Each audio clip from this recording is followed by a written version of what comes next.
This video is sponsored by the Design Mechanism, the makers of Mythras.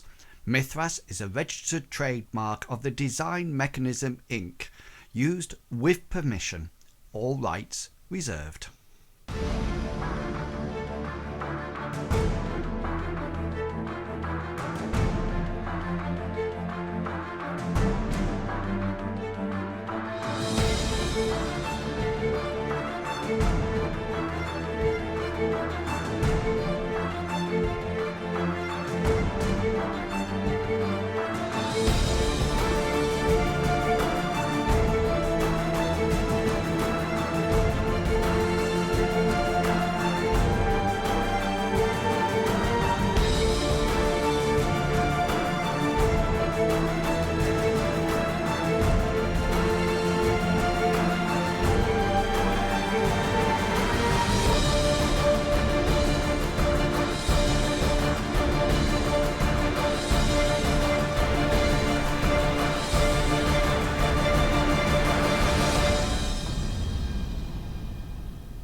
Yeah, yeah, that would sound really weird if you were actually drinking alcohol at 11 a.m. I'm on my sixth bottle. I mean, it's D&D. You gotta play the Mythras. You gotta role play. Yeah. Everybody has to drink. What's the earliest you've started on alcohol, Mr. Pickles? Earliest sesh. Is that after sleeping? Yeah. So you can't, say you started at 2 o'clock in the morning when you were... No. Mr. Pickles would be more like on a school day before school. I wake up generally around like 6, so I'd say the earliest I've drank on that scale would be like 3. In the afternoon. Yeah.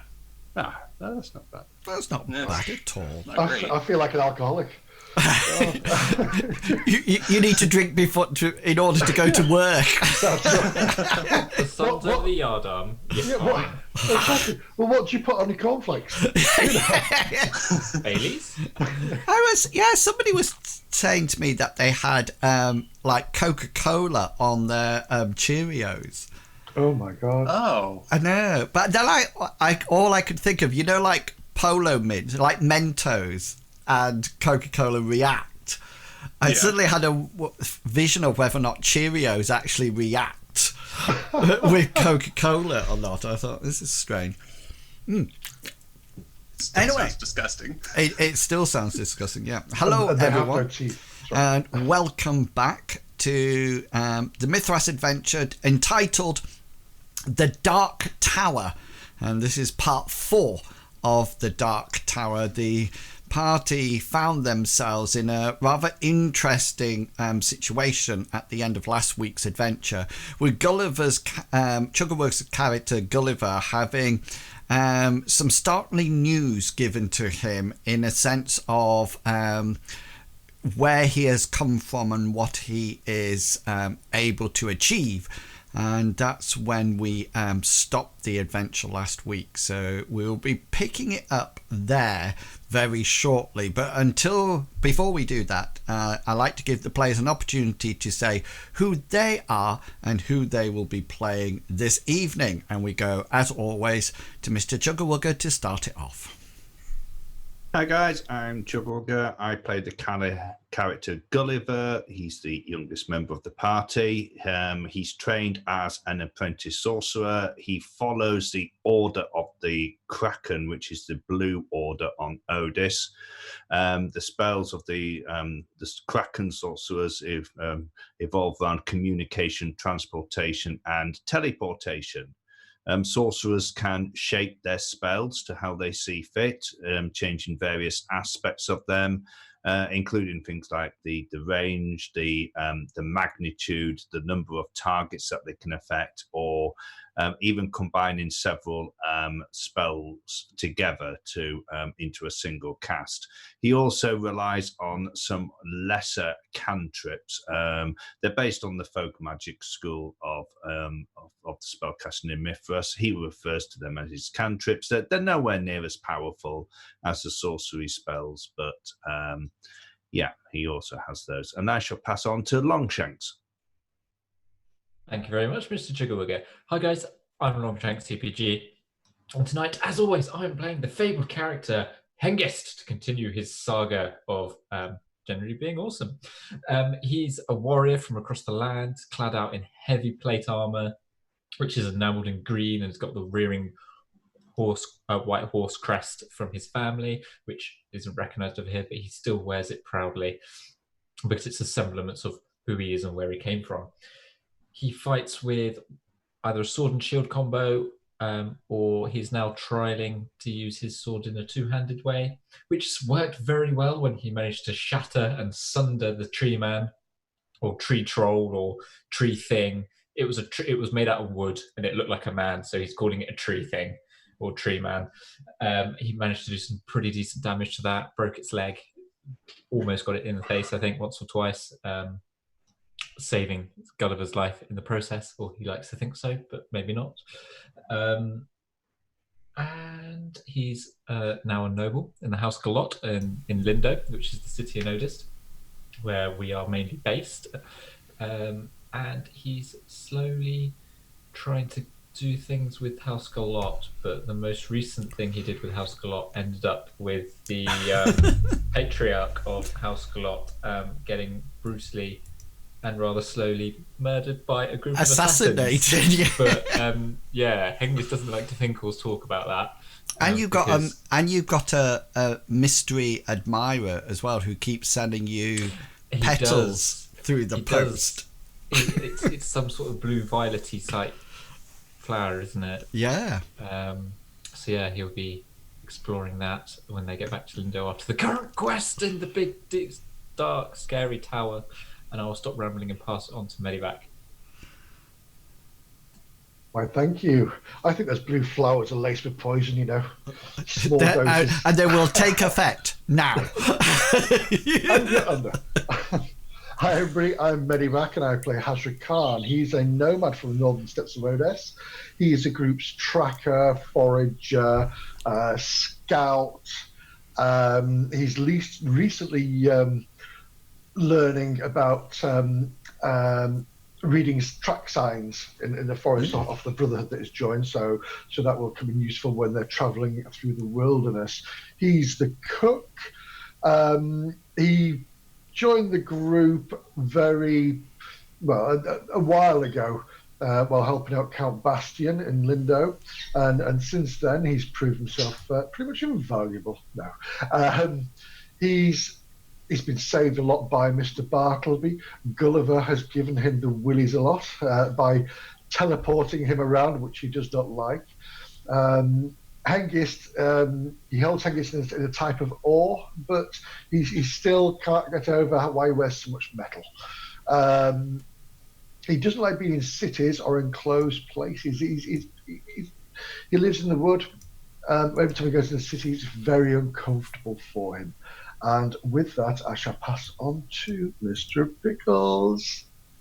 I'm Mr. Pickles, and I play Bartleby Fumus, which is our group's theist at the moment.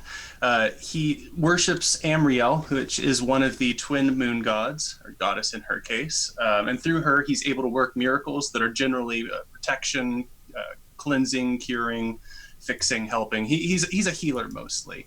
He has some practical healing knowledge, but a lot of the healing he does is exhorted through his goddess, through the theism miracles, or using folk magic. He can do things like shield spirits, sea spirits, and magic, and he's sort of has a tendency to bring the light of Amriel into sharpening bladed weapons within the crew. Beyond his magic that he works through his divine goddess, he's the historian of the group, as he's from this town, and he's very interested in raising the impoverished of this town of Lindo out of poverty, or raising the level of poverty to something much more comfortable. With that, I'll pass it on to Enwolf. Yes. It's when you said, Mr. Pickles, you said, currently the party's theist. I never know what's going to happen in adventures anymore. Just throwing in some chaos, you know. Yeah, I have suddenly become the tank. I like the way he's trying to raise poverty. To be fair, he has a spell that does turn him into the tank. Well, yeah. Well, I like to refer to it as his shield maiden. Shield maiden spell. Okay, so the party every now and again. Well, quite often, I focus a series of adventures around a particular character. So the last session was focused around Hengist, and these sessions have been focusing around Gulliver. And it was nice that somebody from the Patreon page, they actually said how they really enjoyed that, because it allows that character to be developed more prominently during that time, which was nice. So these adventures currently, these sessions are focused on the young sorcerer Gulliver. So the party have been hired, apart from Gulliver, and it's part of his orders requirements for him to do. The rest of the party were hired to travel to a rather foreboding place called the Dark Tower, where a black-robed wizard or sorcerer lived. Azoic had lived there for quite a long time, and his apprentice had come back to the Blue Order to claim back some kind of favour that Gulliver's mentor was required to give him.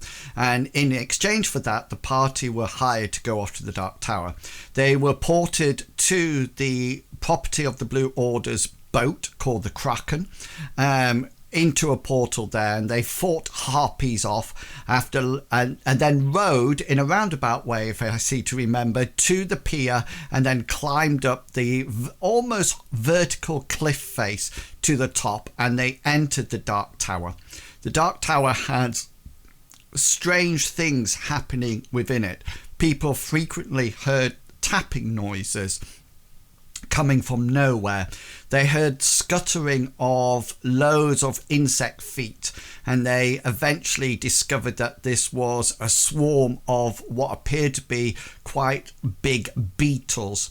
And then they reached the portal, which was the reason that they had been sent, because the portal wasn't working, and they discovered the reason for this because there was a wooden golem or tree or whatever in there.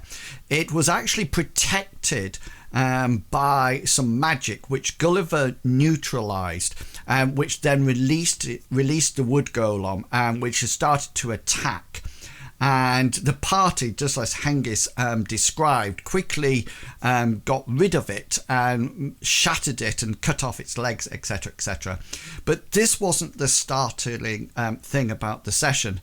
It was then that Azoic actually arrived and claimed that Gulliver's Master Healy, who had actually learnt from a series of books found by a sorcerer called Flagnag, that Flagnag was actually a black-robed sorcerer, and that Azoic wanted to encourage Gulliver to be his apprentice and to feel his potential and his place in the Black Order rather than in the Blue Order that he currently resides in. Medivac, I thought your picture was brilliant on the Discord. It really was. And where did you find the picture of Gulliver? Well, it's a random. I just typed in ginger kids. Let's just. Right, okay, don't say anything more. Your history on your browser must be interesting. Yeah, I got a few knocks at the door after that. Yeah. So we finished the adventure at this point. So I'm just going to. I can't move you completely across. It never lets me go straight to because it's so far along. So I'm going to change the screen, and this is where we left it last week. Now, just to say, if you're watching the stream, this is not what the party actually sees at all. The party actually sees this. So they're never watching the stream, so to speak. They might have the chat popped out or something like that, but they cannot see everything that you're seeing actually on the stream. They have their torches lit, etc., etc. So these black areas here, these are pillars. And the reason they've got two shadows is because there's two light sources happening at the moment. There's one down here, and then there's one of the characters, Bartleby, I think you've got the light source, haven't you? Yeah. So that's where it is. And this was the golem, the wooden statue that they found. And this is Azoic. And we'll pick it up straight from where we left off. When Azoic sort of like has claimed that he has a soul jar, which is something that sorcerers can actually put their life into, and then it will actually prevent them from dying. And Gulliver is aware of this spell, but the almost like the restrictive value of it, how it's not made that every sorcerer is able to use it, is that the actual soul jars are extremely rare, and nobody is actually sure how they are made or what makes them or anything like that. But Azoic has one, and he is willing to trade both the tower itself and all its contents to Gulliver, in the sense that Gulliver will become his apprentice, and then everything will actually become his, including the soul jar. And yeah, so let's pick it up from there. So Azoic sort of like turns round to you, Gulliver, and he's always treated you with an air of respect, unlike many of the other people in the campaign world have almost like put you down. But Azoic doesn't seem to come across like that at all, and he sort of like outlines the plan and sort of like says, so Gulliver, are you prepared to take your place in the order? What of the others? Others? Gulliver will look round and say, yes, others. What happens to them? He sort of says, you mean your comrades? Well, yes. They are.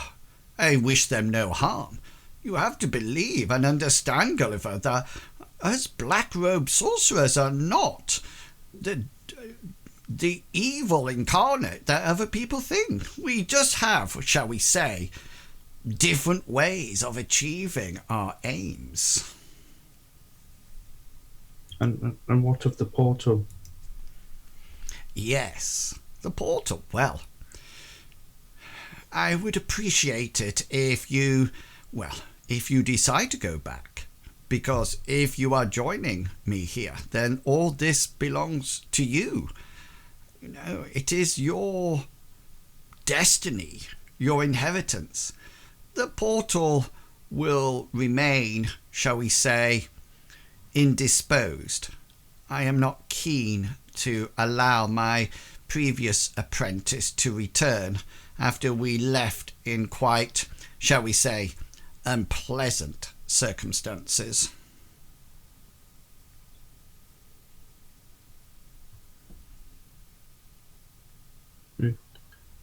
It's a big decision to make.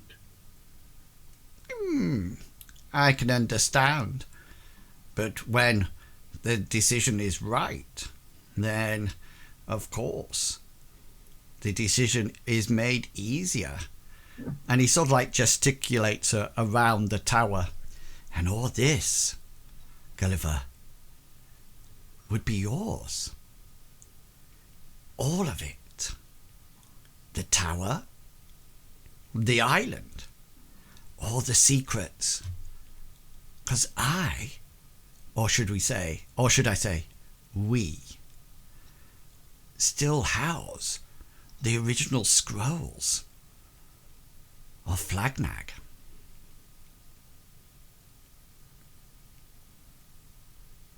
I'll do it. You'll do what? I'll take you up on your offer. So you are going to defect from the Blue Order and become that of the Black? Yes, I'll do it. Fantastic. Welcome. We will have to have some kind of ceremony, but I think the first thing to do is, shall we say, remove anything that almost like, reminds you of that rather inferior order. Bartleby, you just to let you know that when he's moving his hands like this, they're not gloved or anything, but you see almost like elongated, blackened, yellowy fingernails, as if he's been around for some time and they've grown and unruly, and he's probably just filing them by snapping bits off at appropriate times, and that's it. Gulliver will unpin the brooch, the sort of like the tie pin type thing that he has of the Kraken, and he'll walk over and he'll just put it on the raised platform there. And Azoic sort of like looks at it and says, "Well done. Welcome, Gulliver. You are now my apprentice, my assistant, and with you will give you many powers. I look forward for you learning and joining me here in my, shall I say, humble abode." So the others can go? Yes, however, there is one thing that I would like you to do for me as my new apprentice. And as he says that, he puts his foot over the amulet, the Blue Order pin that you put on the ground, as if he's sort of like covering it, and then slowly pulls it back away from your reach underneath his robes. And there's that almost like that nails on blackboard sound as it screeches along the marble. He says, "Yes, now that you are my apprentice, there is something that I would like you to do, and hopefully your friends here will be able to assist you in it." And he sort of like looks at you, Hazra, and Hengist and Bartleby, each one after another. He says, "I am sure you..." And all of a sudden, he seems to have changed his persona, the way he stood, the way he carries himself. Beforehand, he seemed to be almost like an old, withered old man, slightly bent with a husky voice. But now he's almost like becoming more upright, and the dryness in his voice is being lost, and he's been more... his pronunciation and the way he actually is predicting and pronouncing his words seems to be changing. And he says, "I'm sure your friends will not want you to go and complete your first task unaided."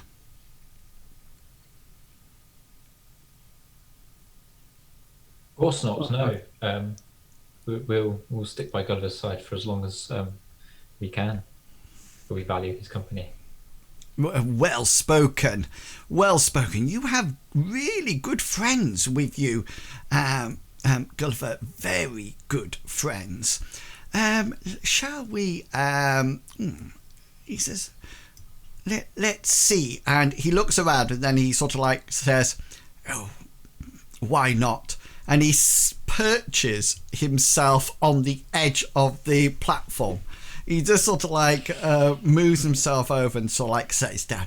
"My weary legs are getting somewhat sore with all this standing. Please," he says, "be seated or stand as you see fit."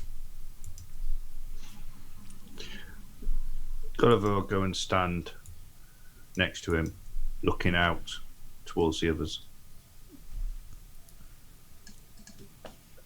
Bartleby will still remain standing, keeping a suspicious eye on him. We'll go together with suspicious eyes. Yeah. Okay then. So Azoic sort of like he seems somewhat relaxed, as if the challenge has been met. And when he first came in, it almost like seemed as if you were in control and he was not. Just make insight rolls for anybody who would like to make one. If you, Gulliver, if you sort of like think, no, I'm going to trust him, then that's absolutely fine. But anybody can make one at all. Oh, nice. Bartleby and Hazra on form. You notice the change.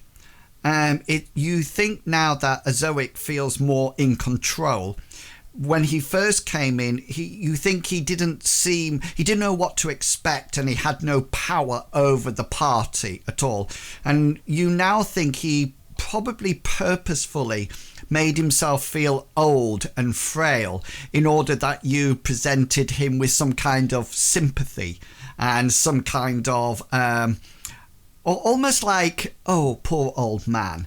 But his demeanor has changed dramatically now, and at times he's almost like childlike, the way he's plonked himself down on the platform and almost like swinging his skinny legs over the edge. But at the same time, there's definitely this air of control that he's in. Well, he says, so that sounded a bit like Prince Charles then when I said that. He sort of like says, well, Gulliver, there is a slight... as my apprentice, I do require you to actually retrieve the soul jar.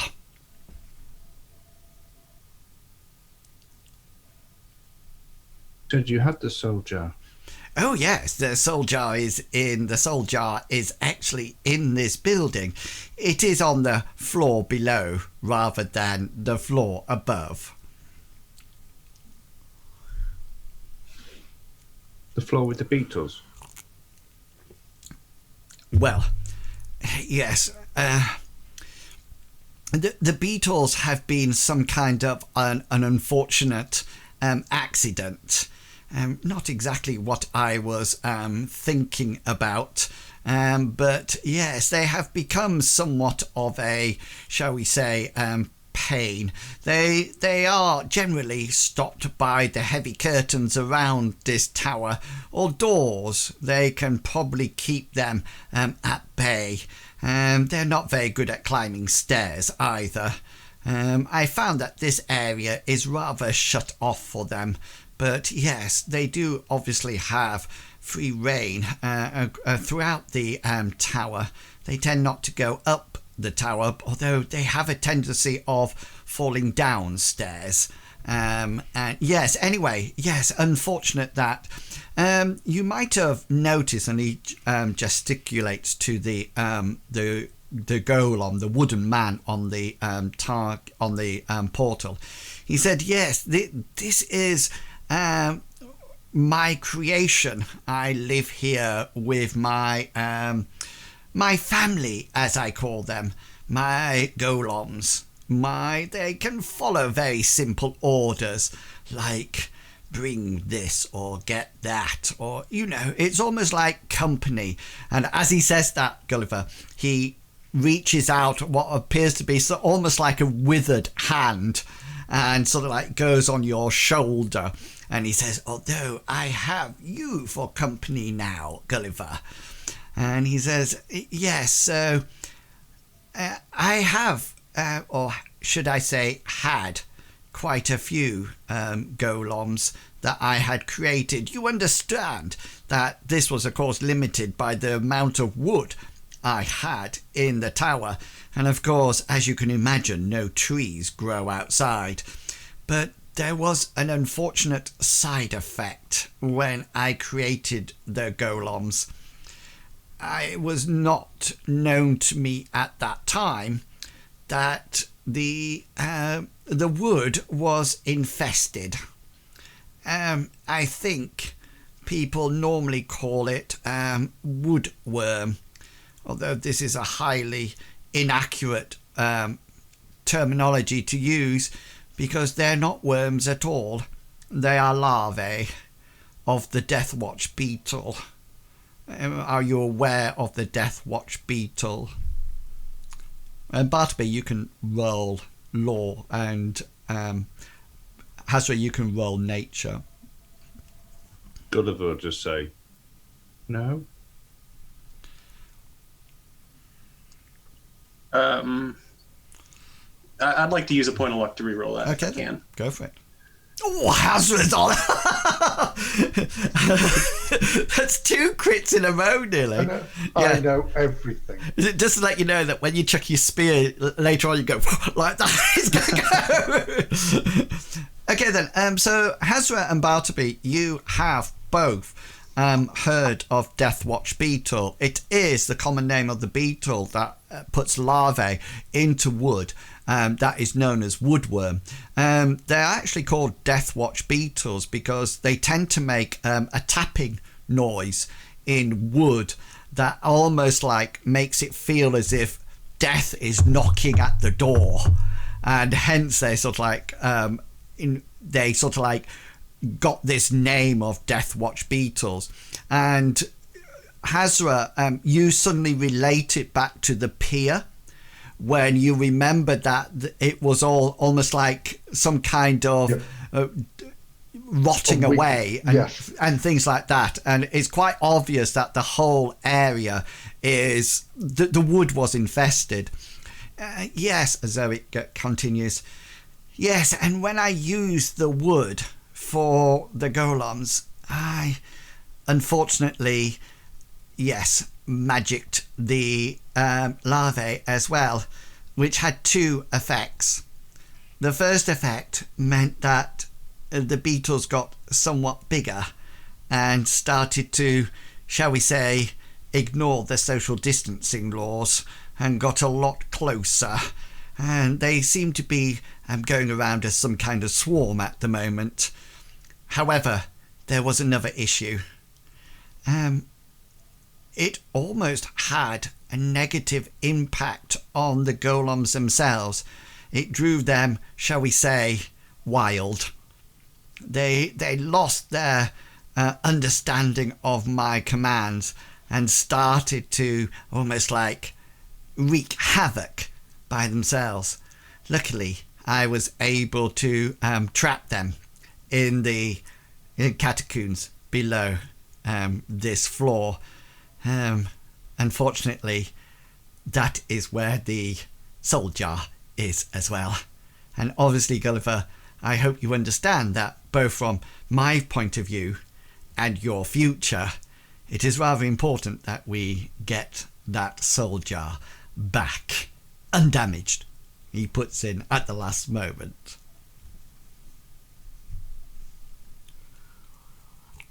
Do you know the exact location of it? Of the soul jar? Yes. Yes. It should be where I left it. I can provide you some sort of map. I have parchment in my upper corridors that I can actually furnish you with some kind of map, if that would be helpful. What does it look like? Well, it's almost like a small pot, almost like similar to those that you have funeral ashes in. It's quite ornate. It is made out of black jade. Very spectacular. You can almost see your reflection in it. It's unadorned by decorative nature. There's no fancy insignias or anything. It's just like a normal black jade pot. You will know it when you see it. It stands in the middle of a room on a table. Don't worry, you will know it when you see it. And if not, any detect magic spell will actually show it for what it is. Did you have any spells protecting it? No. I didn't have much protection at all, but now it seems that I have several golems and perhaps a swarm full of beetles. But I am sure your friends here are capable of dealing with both, and I know." And he sort of like extends a rather crooked finger and says, "And I know you have the power of your own magic, Gulliver. Let it, as they say, let it flow. Let it flow." Please, nobody carry on singing that song. I wouldn't be able to anyway. I don't know the words. Let it flow. Oh, there is something else as well. My golem friends are quite they are quite. What's the word I'm looking for? They're quite susceptible to fire. However, your neutralized magic will not work on them. Obviously, if it would have done, I would have done it myself. There seems to have been some kind of alteration by the beetles. They almost like have driven them mad. I was lucky enough to trap the one, and he points to the one on the portal there, just as it was being created. Yes. And you did well, Gulliver, to release my magic. I was impressed. Maybe consider that the first test to becoming my apprentice. So neutralized magic won't work like it did on this last one? No, because otherwise I would have neutralized the whole tower.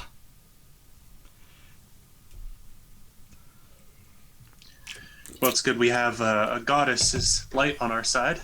Oh, yes. I'm sure your goddess will protect you. Thank you. I believe so as well. And he sort of like leans closer to you, Gulliver, and says, "But not as powerful as the magic of the Black Order." Make a perception roll, Bartleby. If I must. No, I don't trust him, so I would be watching him. Easy. No. You're behind him as well, so you won't be able to see his lips. Yeah, he seems to lean over and says something to Gulliver that you're not completely aware of. Something magic, probably. How many golems did you have in total? Oh, yes. I'm maybe 12? I lost count after several tables and cabinets that were destroyed. I must say, once you've got one, the destruction of other wooden tables are quite easy. You just point at them and say to the golem, "Destroy." And they go in there, almost like barbaric.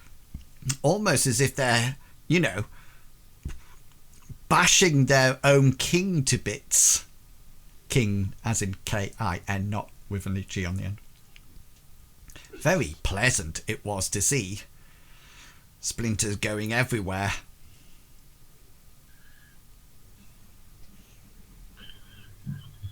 It does sound a difficult task. You'll do it absolutely fantastically. You are my apprentice, Gulliver. You have the magic of the Black Order flowing through your veins. You will do well. Unless, of course, you do not have the required power to become a black robe. But then I am sure your death will be quite quick. And that of your friends. When does it need to be done? Well, as you can well imagine, I am somewhat agitated by the fact that, my soul jar is down there. At any moment, it could be accidentally, shall we say, knocked over. And the outcome of that would be quite, shall I say, worrying. So I think now would be a good time. And he sort of like pushes himself off the dais and sort of like goes down onto his feet, and he says, "One moment, I will come back with parchment and a gift." And he says, "Do stay there, Gulliver, with your friends." And he heads off round and out the corridor, and you can hear him, his feet sort of going shh, shh, shh, shh, shh. He's not sort of like picking them up. He seems to almost like be skating along, and he leaves all four of you alone in the room. Gulliver, my friend, do you think what you have just done wise? I know this is your dream to find out about was it your master healer you kept talking about and finding Flagnag? But is this wise, what we are doing? Is it wise what I'm doing? Yes. I think so. Yes, I know so. Are there consequences for switching orders? That seemed pretty quick. Normally, there's like ceremonies, aren't there, for getting inducted into an order? I got into the last one pretty quick. I had to do I was tested, and I had to have certain skills.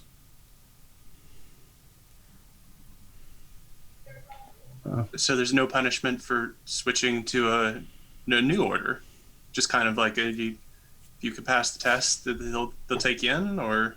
Well, you're passionate for the for your order, Gulliver.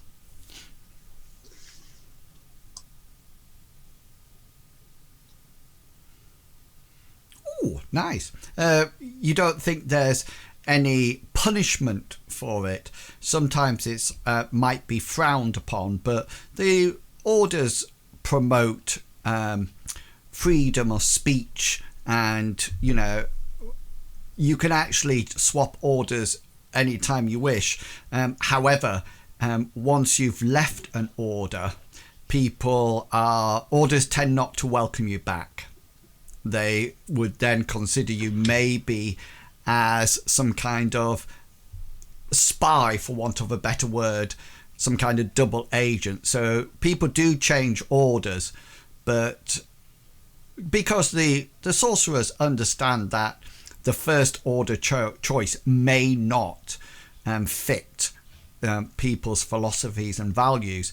However, on the opposite side is that sometimes as people grow as sorcerers, they seek different sorts of power, and that's when sometimes they swap. Well, that's helpful to hear. I was worried that we'd go back and tell your angry lady friend that you switch sides, and she might get upset or not. But yeah, if that's commonplace, then I made a decision with the information that I had. That's fine, Gulliver. That's all all of us could ever do. His robe will be the same colour as your arm, Hazra. Yeah. How cool. Gulliver will now be known as Raistlin. And so we better tackle this problem then. It'd be better if we had some time to rest. But you seem pretty insistent that we go immediately. And as you say that, Bartleby, Azoic comes back in, and he's almost like striding now, and he sort of like says, "No time like the present. This needs to be done as soon as possible." And he comes in and he shows you a map that it looks like it's been hastily scribbled down Gulliver, sorry, and it shows them the lower section seems to be this square, and it doesn't seem to be all the corridors and everything written on or anything like that. It seems to be a straight line or dotted line that goes this way and that way, and that sort of like eventually gets to somewhere in the middle, and that is where the he's put like jar here. You know, and then that's it. You can use that anytime that you wish in order to interpret it via an insight roll to actually pick the right path on the way down. And Azoic says, yes, no time for like the present. He points up in this direction. And he says, if you follow the corridor round past my chambers, and then if you keep going round, it will bring you back to the entrance. Near the entrance, there is a set of circular spiral stairs set into a square shape. Up is to the upper area, down is to the lower areas. Oh, and you might require this. And he produces what appears to be like an old rusty key, and he says, obviously I locked the door once I got them all in there.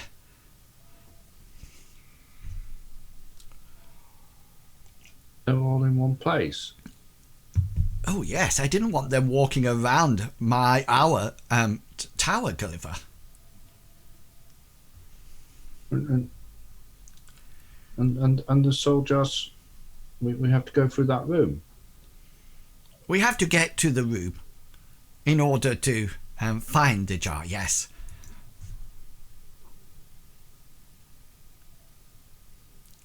Gulliver, it will be fun.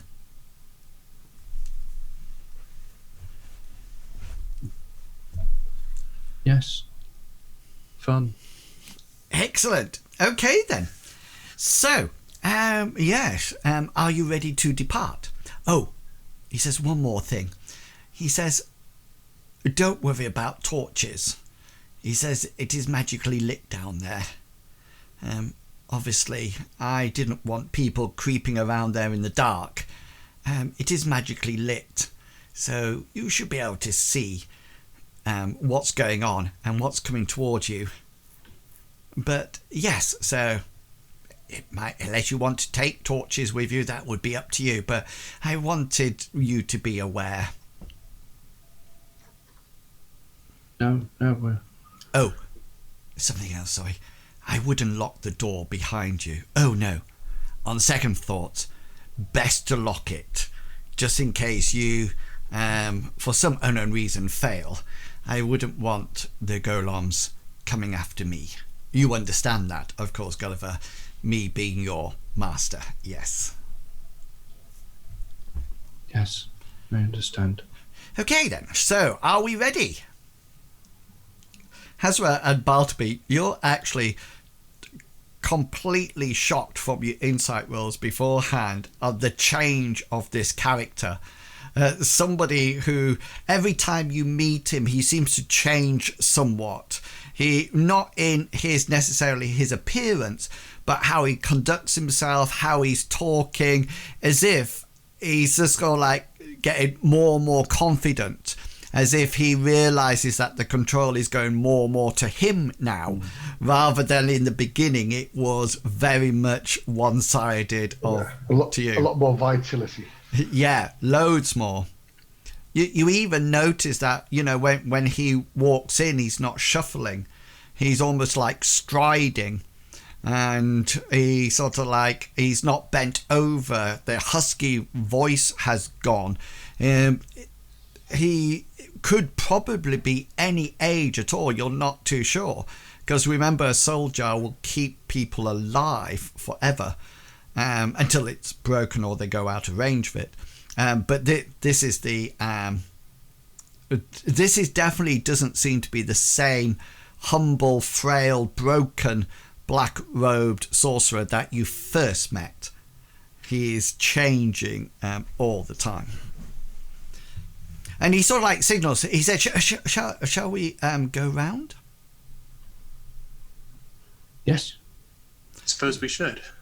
Okay, so I'm going to move you to certain areas. But can I pick up this torch that's over here? Yeah, by all means. Yeah, before we go. Yeah. Let's pop that onto you. And boop. You should have that now. Yay. Okay, so I'm going to move you round, but I'm going to point out certain things and places as you progress round. So the first place I'm going to move you all to. Azoic will be with you all the time here. Okay, so this is the this seems to be Gulliver as you pass. It looks exactly like that. It's a almost like empty room that has 4 oaken chests in it.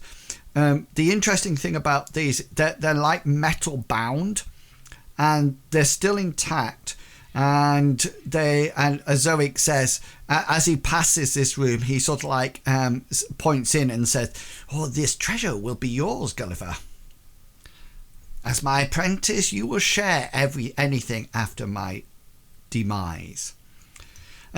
These sort of like rooms here and here. This one seems a very strange room. It's just got a table, a granite table in the corner.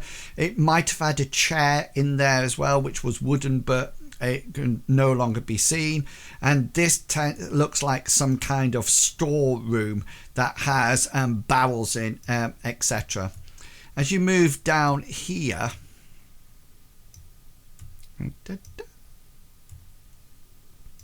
this seems to be some kind of meeting room, and this is when Azoic leaves you. Okay, and he actually comes in here. He I've just got like a bit of a corridor.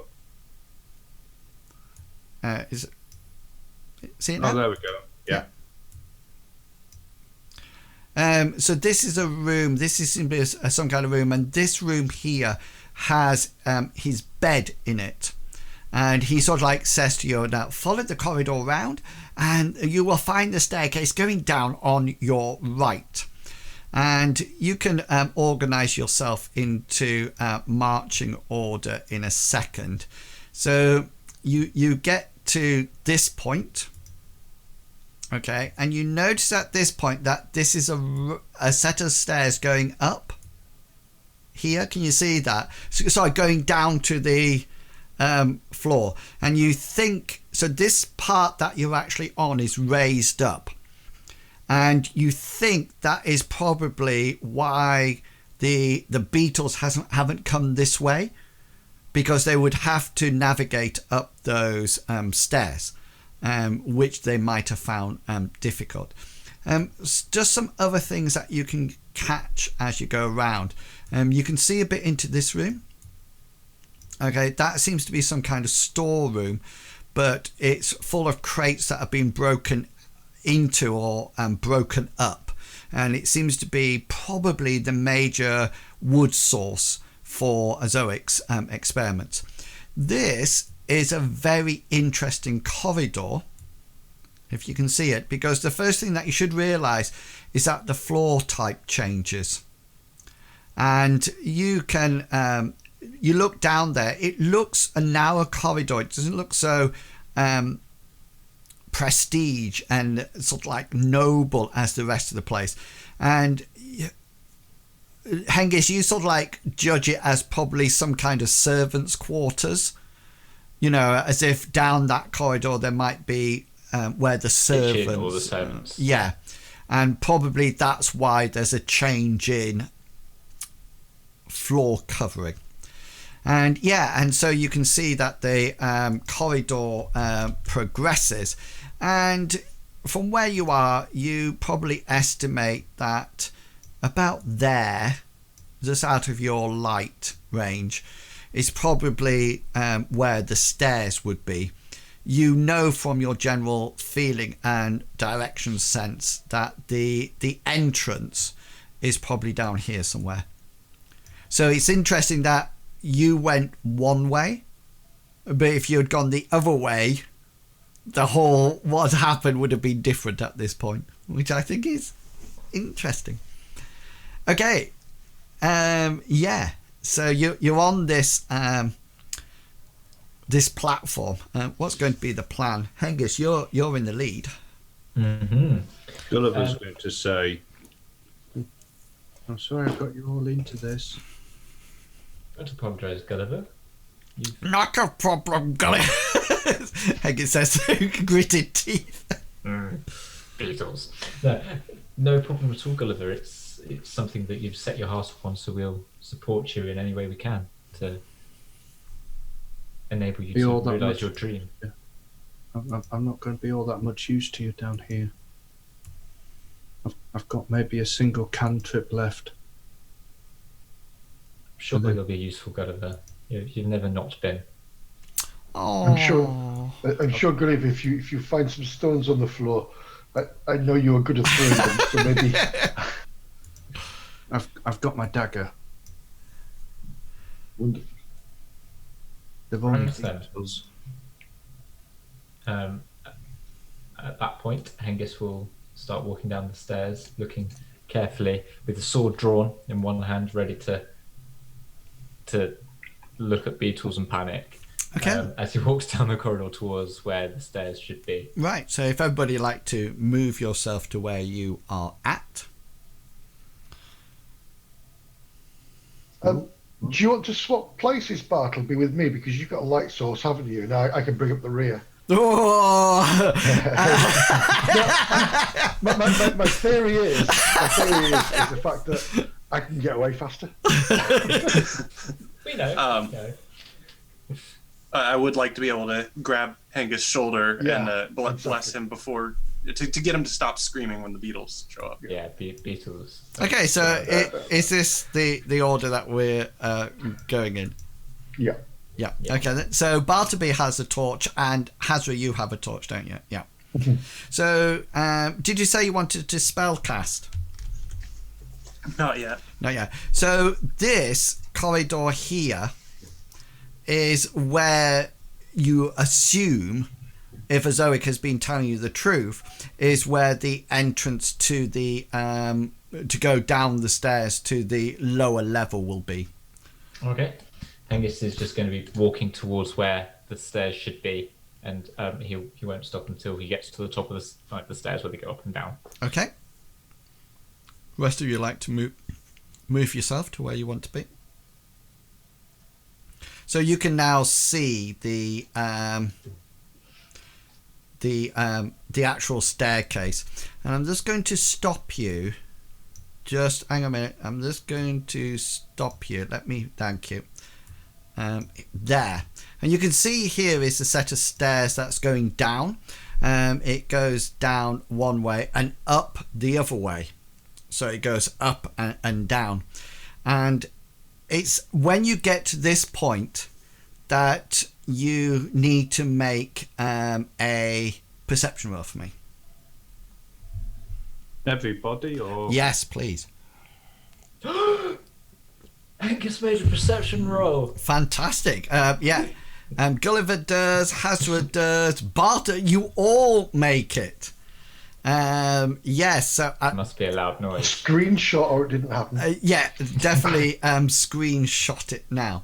Yeah, so you all hear this all together, and you suddenly hear a scuttery sound. Okay, and you suddenly notice that coming down into your light, what appears as it just comes into your light, appears to be some kind of, well, it's not some kind of, it's definitely a swarm of beetles, and it seems, if anything, being attracted to your light source, and it suddenly starts to scurry along, and you can see these beetles are like going up on the sides of the wall, as if you imagine the mummy and the beetles in the mummy, they look definitely like that. Remember, they're quite big, they're like this size, and there's a swarm. Now, just to let you know, Mythras has a set of rules for this. So you don't need to hit individual beetles. You hit the swarm. The swarm, depending on its size, has a number of hit points. Obviously, it doesn't have hit locations, okay? But if you wish in combat to choose location, then as a special, then you hit almost like an important area of it. You hit right in the middle that causes shatter or something like that, or disperses them. Generally, as I mentioned in the rules, in the chat beforehand, the swarm has a size. It has a size of 6. It can envelop 1/2 of your body. Size 12 can cover you completely, and size 24 can cover 2 people completely, so forth and so on. This definitely looks as if it can probably cover 1 person. It looks smaller than the one that you saw beforehand, but you can only see the front of it in your light. You do damage to the swarm, and then there are trigger points that happen that will disperse the swarm. Okay, so you can, of course, if it's sort of like got 12 hit points, you can hit it and the whole swarm will dispose. It'd be killed, and that's it if it had 12. However, if you do 2, then you kill a bit of the swarm, but not a huge amount of it, and they will still come to you. If the swarm attacks you, parrying will not help you, because otherwise it's crawling up your legs and all over you. What you can do, you can evade as it comes to attack you and try to dive out the way of you. However, please remember that you are then prone. Okay, so you would then have to get up, and if the swarm moves before that, then it will envelop you and you'll be in a difficult situation. The swarm does damage, and it's done to random areas of your body. If, say, for example, it comes to you, Bartleby, its movement will attack you, and then as it attacks you, it'll take up half your body first, then your full body. Does that make sense? So it's not just sort of like biting at your legs, it's coming up your legs and then it's spreading around. It's trying to fight any bit of flesh that it can bite or sting or bite through things and everything like that. Okay then, so before we go any further, you need to tell me what you would like to do. Go for the legs.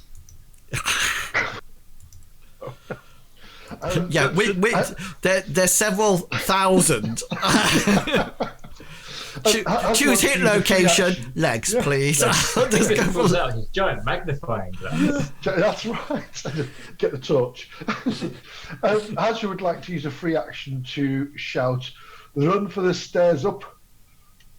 Okay, so this is coming down the corridor. So Hazra's going to shout that and then do what? Well, I'm hoping that people are going to start moving towards the stairs. So if the people start moving, then yes, you'll will follow them. Okay, Hengus, you're in the front. What's going to be your course of action? So Hengist is going to move to stand on this corner, and upon hearing Hazra shout, "Run!" he will stand there, wait for everyone else to run past him, and then he'll be the last one to go through behind them. Okay then, so Bartleby and Gulliver, what's going to be your actions? Can I ask a quick question?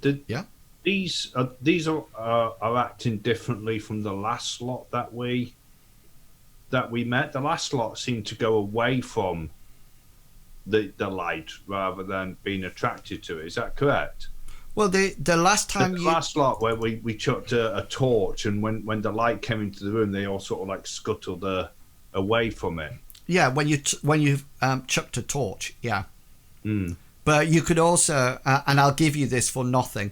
Therefore, it's probably the fire that they were afraid of, but they did follow you right the way up to that point, which almost like which is why we left a torch at the doorway. Yeah, which almost like it was probably the fire that made them scatter rather than the actual light. But I'll give you that one for nothing. With my one crit that I got earlier. Yeah. So Gulliver and Bartleby, what's going to be your action? Bartley's going to be following Azra's order. Not going to be a chaos person here. Okay. Okay, so you're going to be heading to the stairs. What about you, Gulliver? Yeah, Gulliver's. Did you mean going the stairs down, not the stairs back? No, stairs up. Because they can't climb stairs, can they? So do you mean these stairs? Or No. That's... These stairs here, yeah. But go up them. But go up them. Yeah. Okay, cool. So Gulliver, yeah, what are you going to do? Gulliver's going to head that way, but as he's going,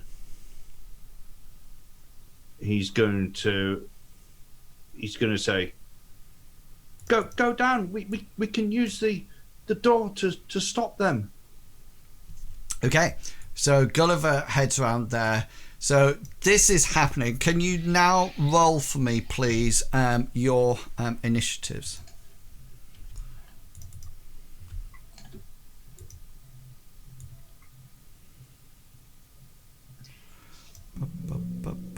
What? Oh, we've all rolled low.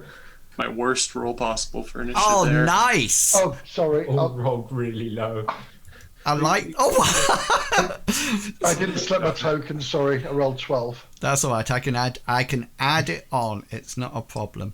I'm just happy Hengist made double figures. He doesn't normally. My theory with this was to stand on the step and just stamp down at them. So hang on. Let me just add. And the beetles roll on a 30. I'm just putting Hazra in there. What was yours, Hazra? Sorry, 12. 42, yes. Yeah, 42 divide minus 30. So let's just pop you into order like that. And now let's us roll some initiative.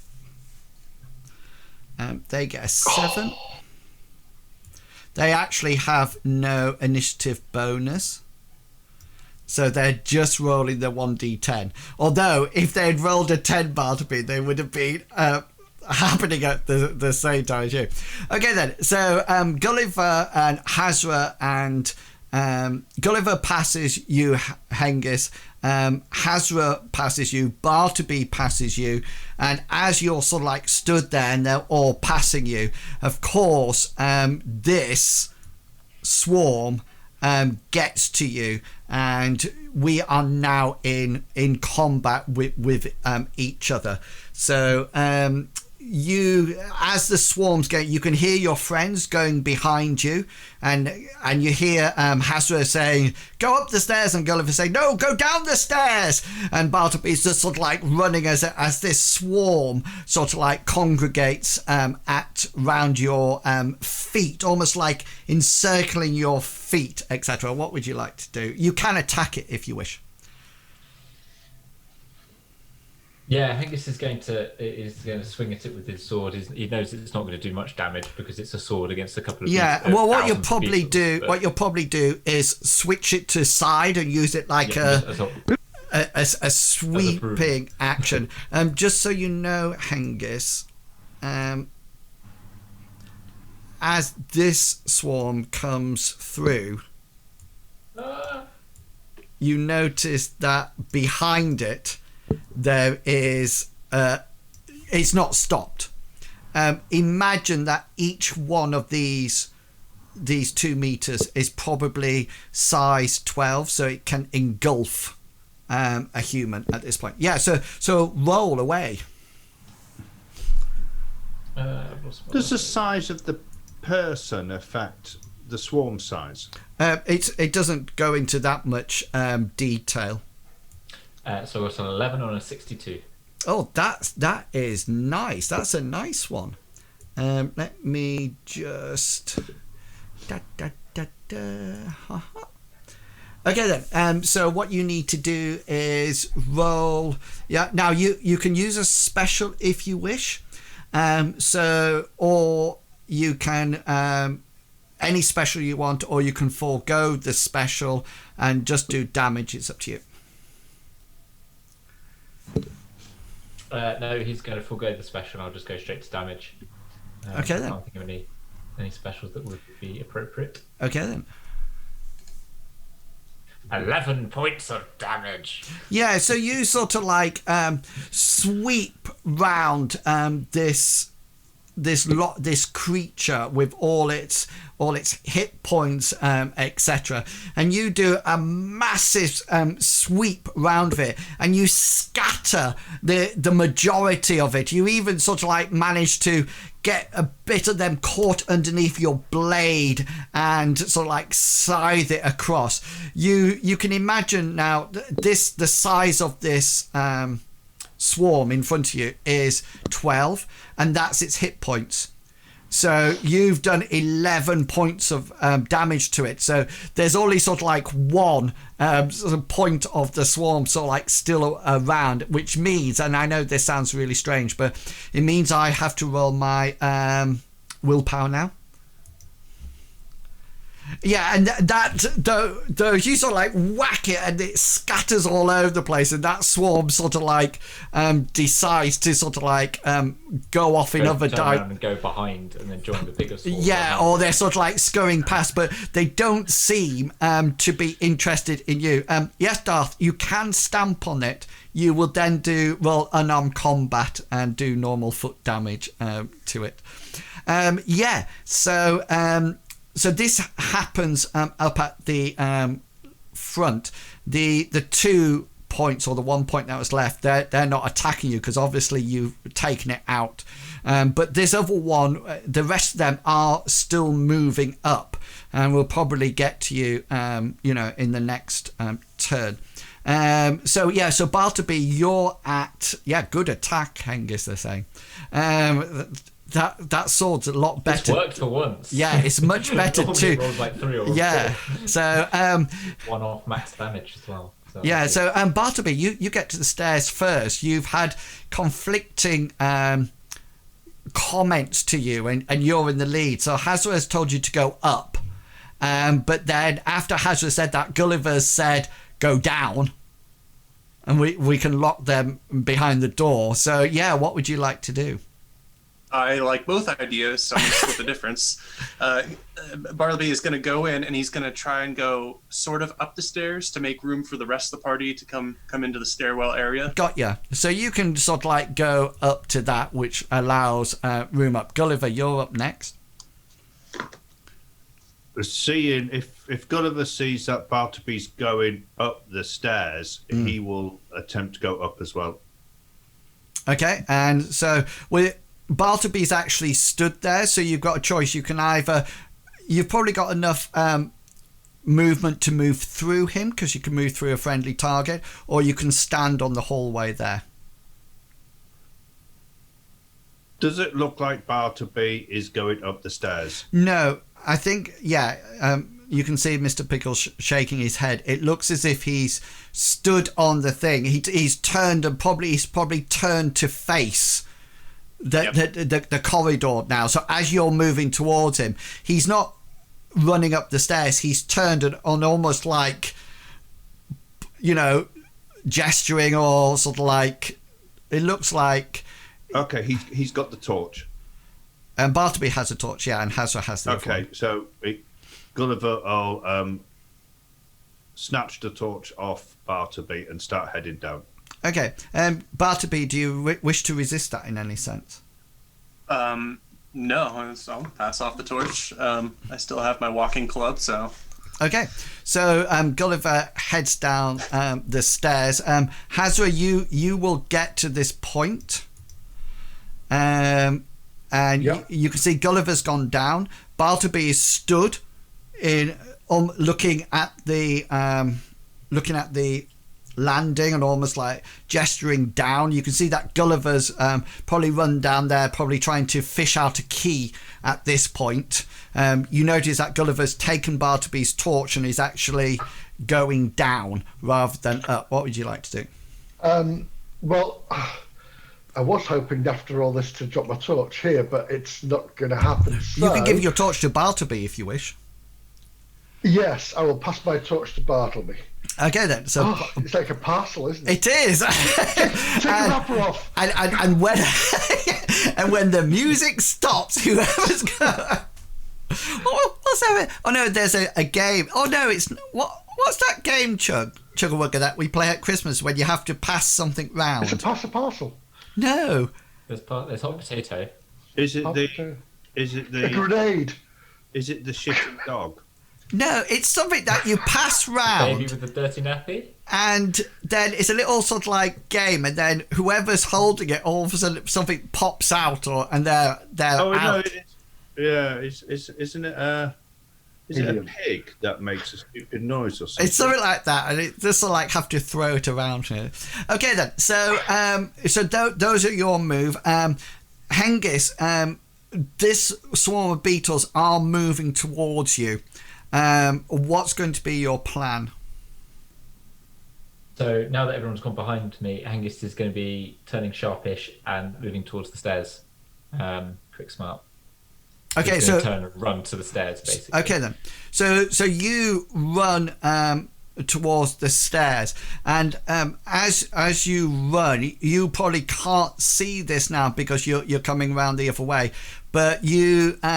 Hazra, you see the swarm of beetles come round. You know, and you can see them approaching Hengist, and Hengist gets to your place, which is now as far as he can go, and the beetles sort of like start to congregate round him, and I will roll my swarm attack. Ba, ba, ba.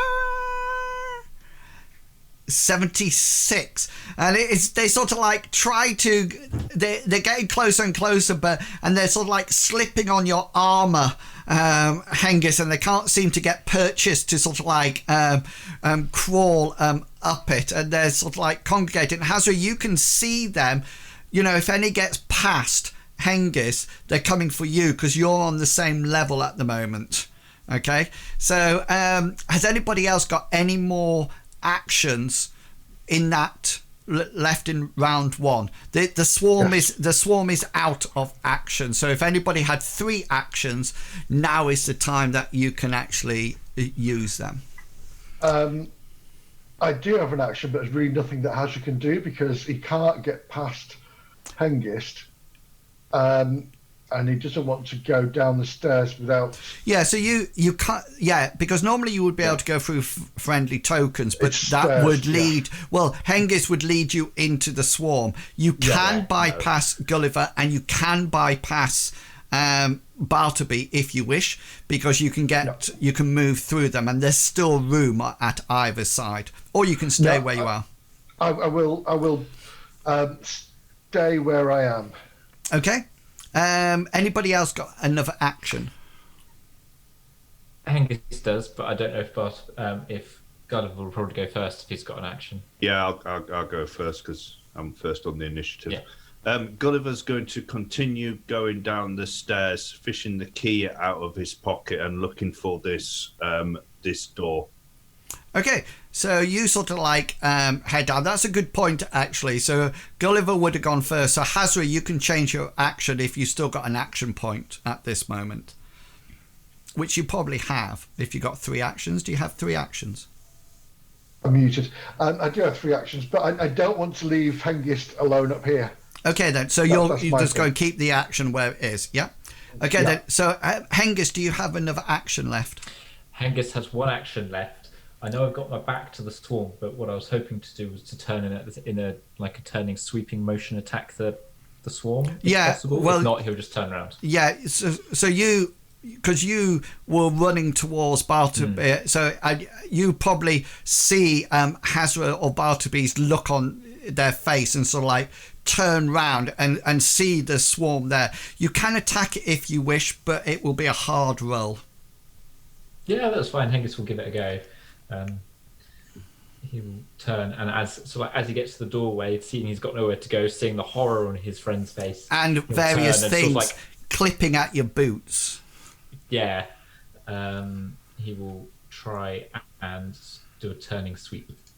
Turning sweep. Oh, look! But doesn't quite make it. He doesn't get so close, so close. He's now facing them. Yeah, and you're now facing them. Bartleby, do you have any more actions?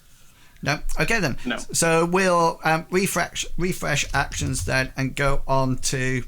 Okay then. So Gulliver, you get down to this door, and there's several things that you notice about the door straight away. It does look as if it's made out of wood. However, it's iron shod.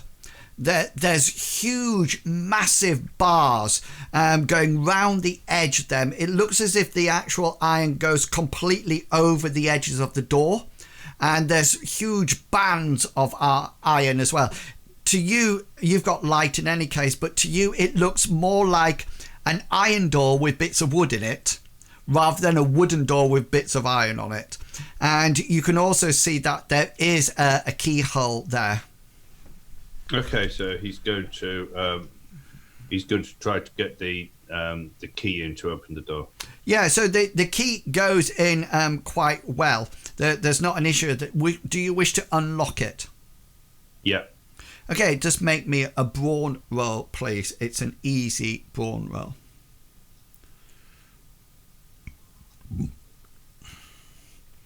Yeah, and the key seems stiff in there. You think it's because the lock probably hasn't been used or oiled, and it does require you to give it quite a sturdy turn of it. And when you turn it, you definitely hear an audible click as the mechanism, the bolt, sort of like goes past. Hazra, you're up next for round 2. What would you like to do?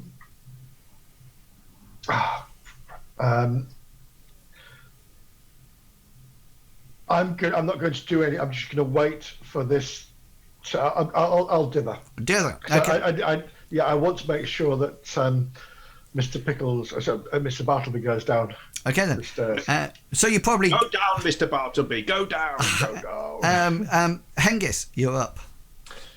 Hengist is going to take another sweep with his sword at this nightmare. Nothing short of a nightmare. He doesn't like beetles. He gets a crit. Nice. So you'll have 2 specials now. So obviously things like compel surrender and I'm not going to or trip is not going to, but I would suggest anything that actually boosts your damage. Yeah, I'll just use one. There's one here called Purge Tower. There's one here called attack instantly kill mass swarms of beetles, here which is called bottle of insecticide. Yeah. Rent-a-kill. So max damage. Hengist will do max damage. So the sword is 10, and then he's got a damage modifier of 2. So Okay, I don't know if that would be 10 or 12. That would be 12 points because it includes your damage modifier.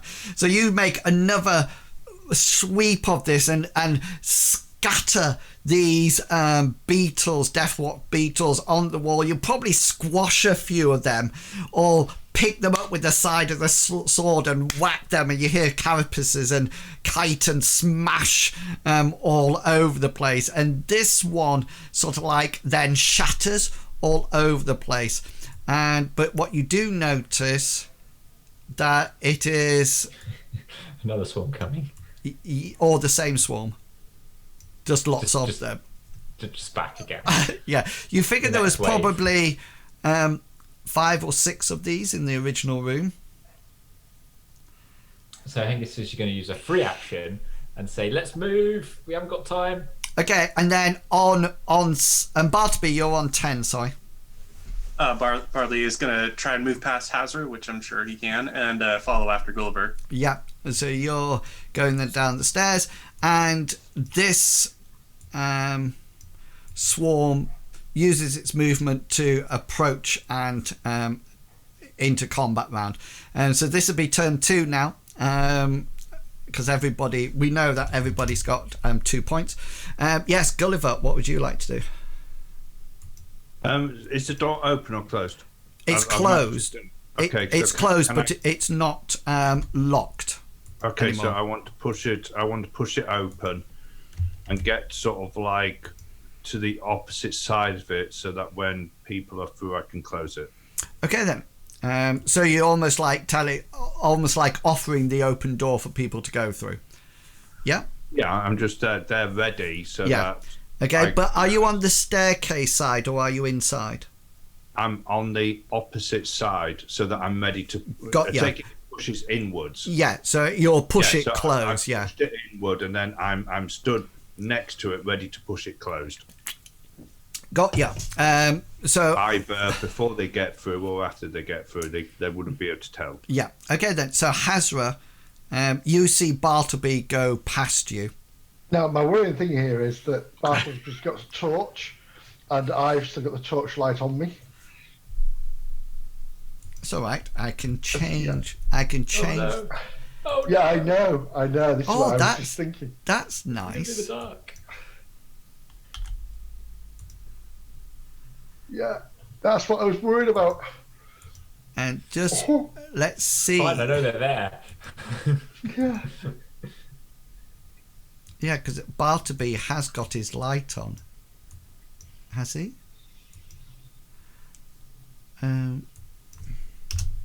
Thought so. Let me just. Yeah, Bartleby's got his light on. So yes, Hazra and Hengist, you're now in the dark, and so Hazra, what's going to be your plan? Well, I don't want to leave Hengist, but he needs to be moving rather than fighting now.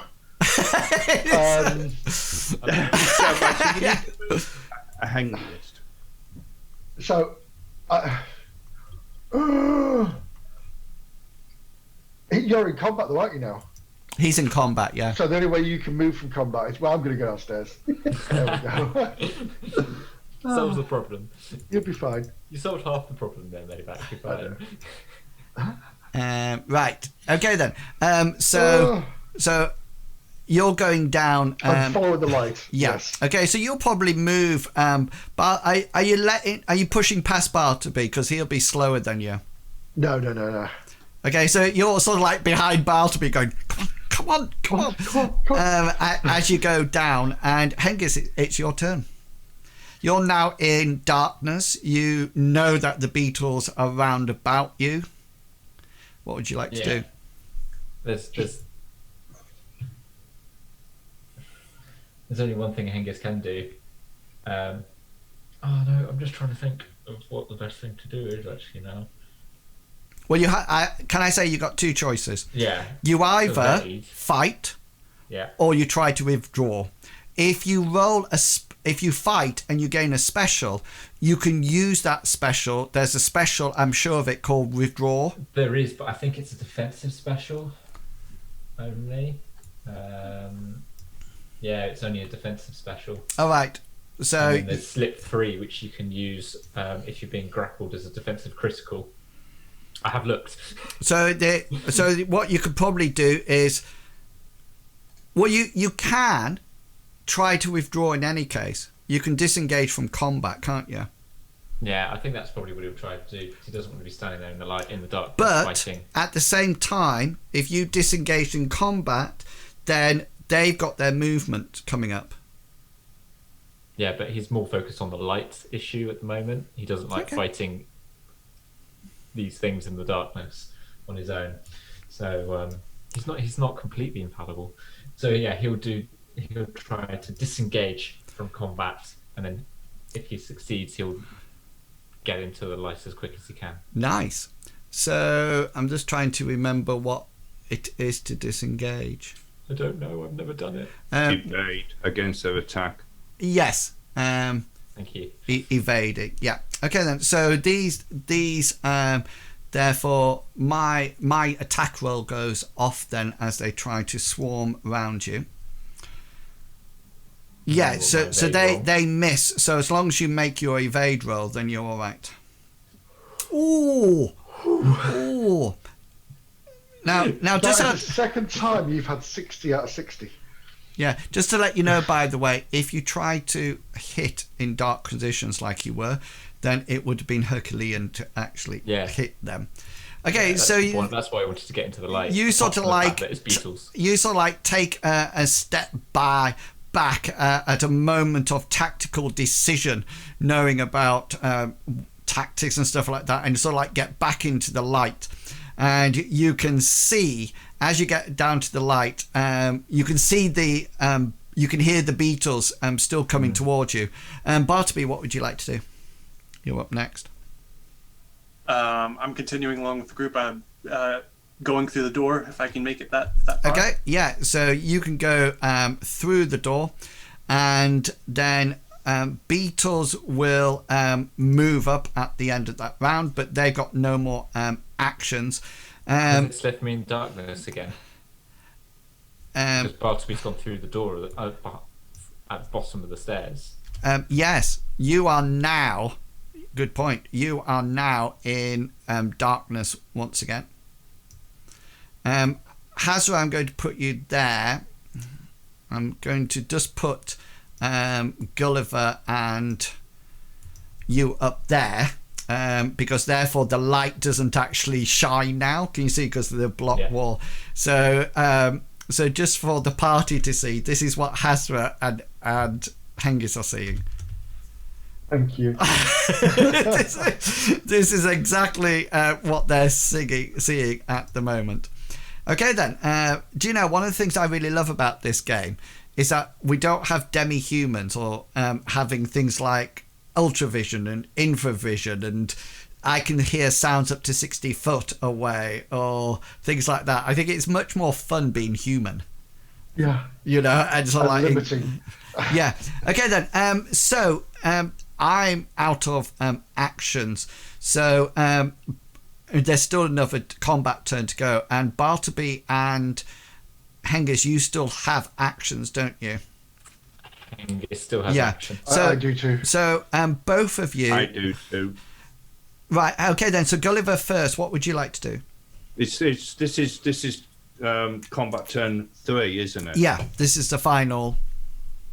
So Gulliver's still getting ready to close this door in the hope that Hazra's going to run through, and Hengist is going to run down. But as Hengist runs down, he's going to go, "Hold door!" And then I'm going to close it as everybody comes through. Okay then. So Bartleby and Hengist, you can use your actions, your final action, to get down the stairs and through the door. I am going to ask you both to make an athletics roll for me, please, because you're running down in the darkness, and I want to see whether or not I can dislocate Hengist's shoulder. Like you said Bartleby. Can I come down? Oh yeah, so I meant Hazra and Hengist. Look at that, 660 again. My ankles will be fine. That's 3 times. What are the odds of that? That's amazing. Athletics, I haven't hacked roll 20 at all. Athletics, yeah. Oh yeah, so you both sort of like. I've got my hand on the wall as I'm coming down. Yeah, Hengist saw the dim glow of light below and sort of knew where the stairs were, and Hazra sort of like comes in one hand and slips in very deftly. Hengist almost like Hengist almost like stumbles in, you know, maybe does that thing when you almost trip but can't get your footing just in time, and diving.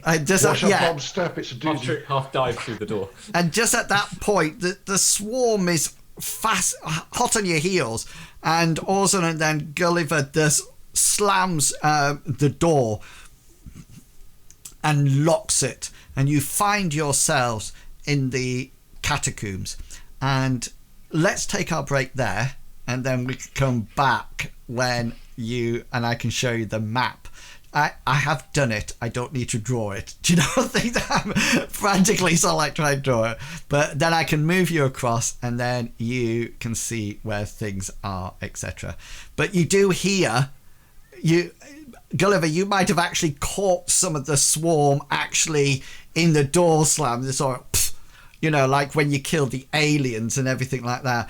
And this sort of there's a bit of Beetlejuice coming out as the door slams. So we say that twice. Don't say it again. Yeah. So we are going to take a quick 10-minute break. So we will be back at 10 to 9 or 10 to the hour, whatever your time zone is. So please go away, wash your hands, keep 22 meters about with everybody, and grab a drink. And we will see you in 10.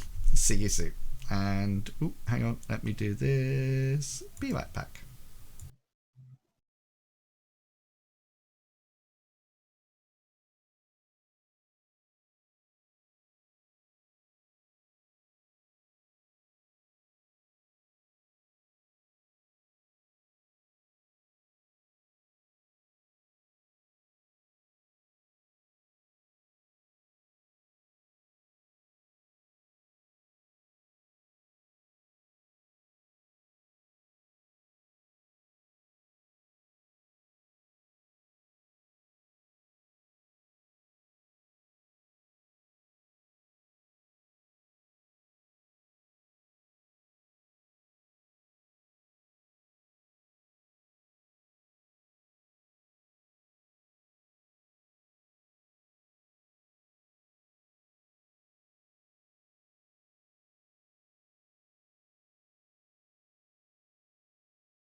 Brilliant. And we are back. So a bit of an issue with Roll20 at the moment. I don't know if you've seen it, but there's an ongoing issue. Luckily we've got on, but some of my maps are not rendering out. So this map that we're going to take the party onto is incredibly blurry. It's from this same set as the other one, but it's just not looking good.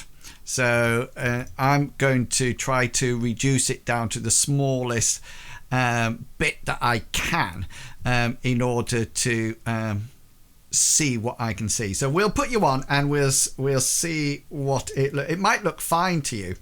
It certainly doesn't look fine to me, and it might just sort of like suddenly render itself straight off. So just to remind you that fog of war's on, so the party can only see the light bit, so they can just see down here and this part here, and that's it. So I am going to tell you what you can actually see. You can see the door behind you. So this is the door that Gulliver locked. So you can see that the stairs go up. Okay, so this is the staircase. This is a doorway here, and this is a doorway here.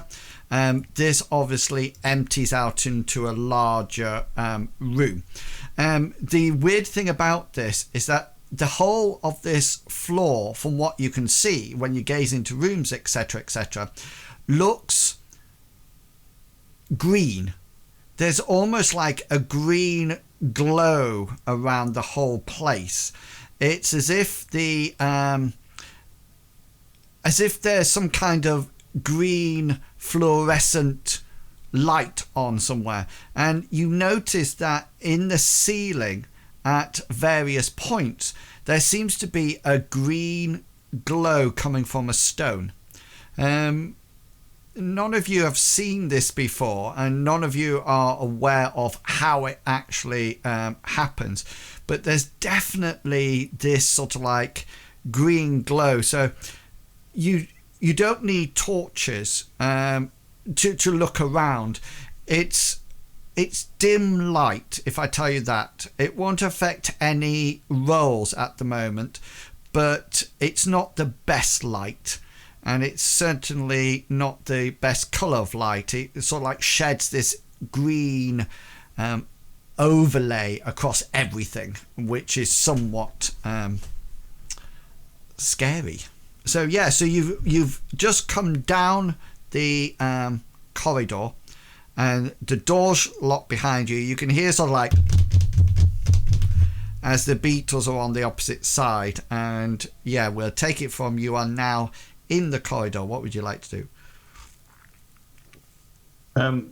Gulliver wants to have a look at the map so that he can get the directions to where the soul jar is, and he wants to try to memorize them, i.e., T-junction, turn left, then take the second turn on the right, and then yeah, well, it seems that the actual room that it's actually in is probably somewhere over here somewhere. Can you see where I'm pinging in the darkness?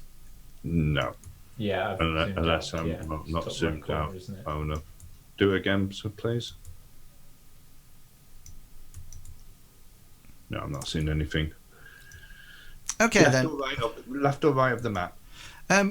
Can anybody else see it? I can. I've zoomed out. Yeah.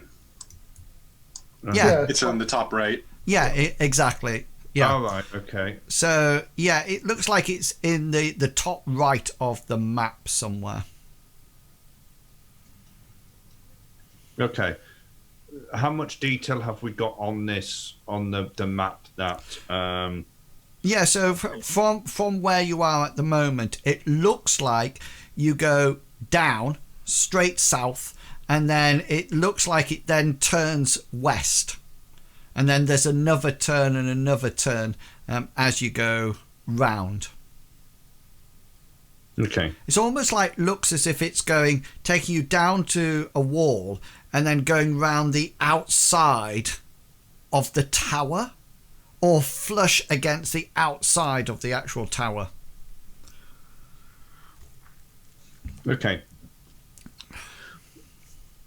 What's in the Gulliver's got currently got a lit torch still.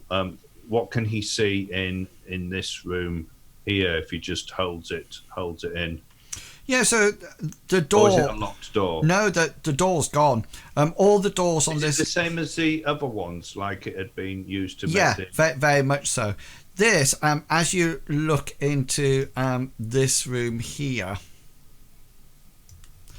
it appears to be a room that has like a sunken, has 4 pillars that, or columns that you can see, and in the middle it seems almost like looks as if there's some kind of table, granite table.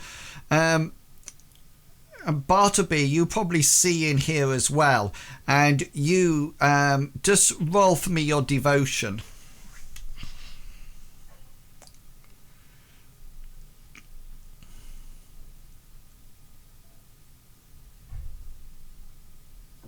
Yeah, you recognize it as it's probably some kind of tomb.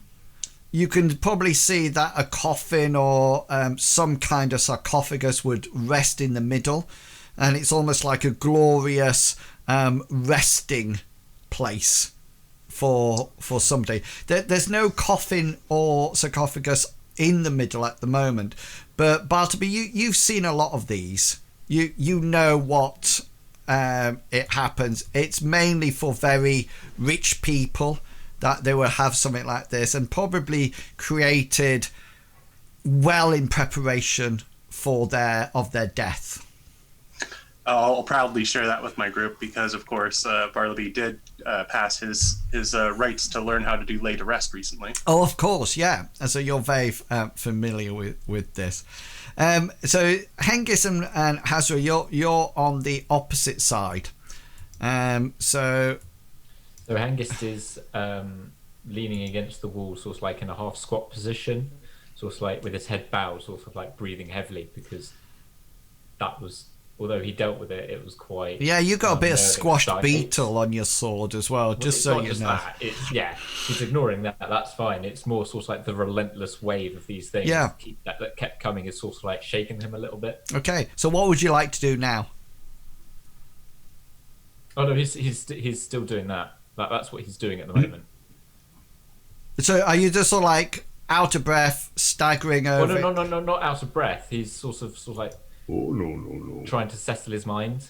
So that's what I've just. Okay, then. So he's got through the door, and then that's what he's doing. Okay, then. So roll a willpower for me. 18. Yeah, so you sort of like the rest of you can see that Hengist is very shaken by this. He seems to be controlling himself. He's almost like being in some kind of almost like some kind of panic attack with the beetles. He seems to be under control now, but you can see that he's sweating, he's breathing heavily, and he's sort of like slumped himself up into a corner. Hazra, what would you like to do? Right, so Hazra. This is a door. This is a doorway. Here. It's closed, and that's the most important thing. There's no door there. Oh, right, it's a doorway. It's just like the other things that you saw upstairs when it's just like that. Yeah. Right. Well, as there's no light, really, what he wants to do is he wants to try to take the sound of his comrades out of his mind, and he just wants to just listen, and he wants to try and hear any kind of movement or anything. So there is light in that room. It's the greenish glowing light. Oh, that's what everybody sort of like. This whole area is lit like that. So you can actually, if you looked in the room, then you would see the room. It's just that there's this dim illumination happening. Yeah, nothing's happening. I can't see anything there anyway. Yeah, but no, okay, it's because I haven't revealed it yet. I will go to the edge, have a look around, but in the same thing, I still want to be listening for any kind of noise. Yeah, and that's cool. So roll your perception for me. You can see that this seems to be a quite ornate marbled floor. It seems to have 2 exits out of the room, one straight up to the north here. Hang on, let me just go back. Oh, yeah, sorry. that's perfect. And then one over here as well. You're not too sure what this room would be for. It seems to be a very ornate marble floor, but there seems to be nothing in here.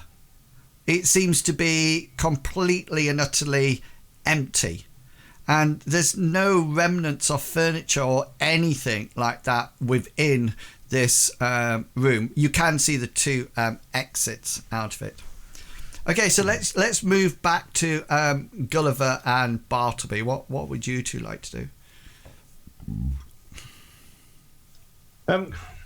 So Gulliver wants to carry on heading down to this junction, and he wants to look left and right to see what he can see. When he's doing that, he wants to think back to when he first came into the tower, and we came across the I'm going to call it a throne room for the one with all the pictures in. Yeah. And he did spend some time sort of like having a look at them. On any of them, was there anybody who looked like Azoic, or was his name on any of the plaques? No, not that you can remember. Not that you can remember, and you don't think there was anybody that looked like him. Whether or not the portraits of people who have died or have left the order, there's no sort of like, it could be some one that's done paintings that is done in hindsight, and depicted as the great self. I know what you mean. So in this room that you can see, Gulliver, there's two exits out of it. There's one over to the northeast that sort of like turns north, and there's one down by the west, sort of like the southwest. That is probably the exit where your map takes you. This seems to be some kind of meeting, ceremonial place. You think it's probably some kind of not worship, but probably to see the dead onto a good place. However, the other thing that you do notice is that in almost like in the middle or off to one side, you can see. I was just trying to grab my golem from the other page, but my other page now is just blank. I can't see any map on it at all. You do see over here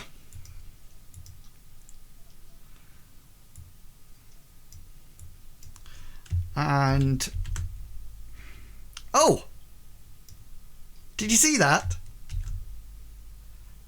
What, did you cut and paste it or something? No, did your map change? No. All pretty good. I can see is that our map's been fine constantly. Oh, my map wasn't. No, our map's been fine. Yeah, Mine's I not. thought Mine's you were quite just duplicating. I thought you were getting impressed because you were spawning in. Yeah, No. cut and paste. No, Yeah. because my mappers actually, they're just saying in the chat, "Oh, it's nice loaded," because we were just seeing a complete mess. Oh no, Mine's still blurry. Yeah, so all of a sudden, fine. Oh, all of a sudden it'll burst into life, and you'll go, "Oh, that's nice." So, oh no, it's back. So there's two of these wooden golems in the room. However, Gulliver, round them there are several pieces of golems, if that makes sense. Just roll an insight for me.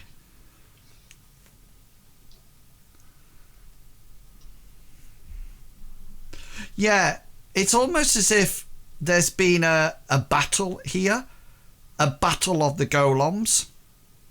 4 golems enter. Yeah. What does Gulliver know about the magic of the sorcery magic of is it animate object? Or Yeah. is it, roll your the skill that you want to roll for it. well, can I roll? I'm not 100% sure, but I think it depends on whether or not the Order of the Kraken has the ability to. Well, you can roll that one. Yeah. To cast the spell as well, or either that or invocation. No, probably order knowledge. Yeah, so it's called the creation of the golems is actually not within the Blue Order at all. It was originally thought to be in the area of the Reds. The Red Order, the Order of the Phoenix, is often used to create them as because the Red Order are the battle mages. They're the people who are front of battle and firing, almost like standing toe and toe with the soldiers. And they often used to manufacture or create golems to be almost like dumb warriors and sort of like to charge in.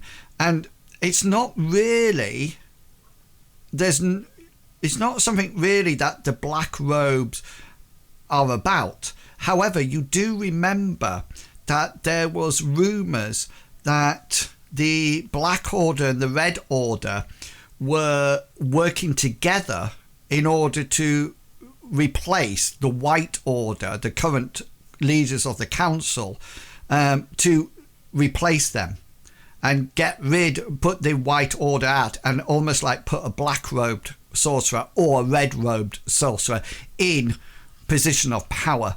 So it could be that there's been some exchange of information.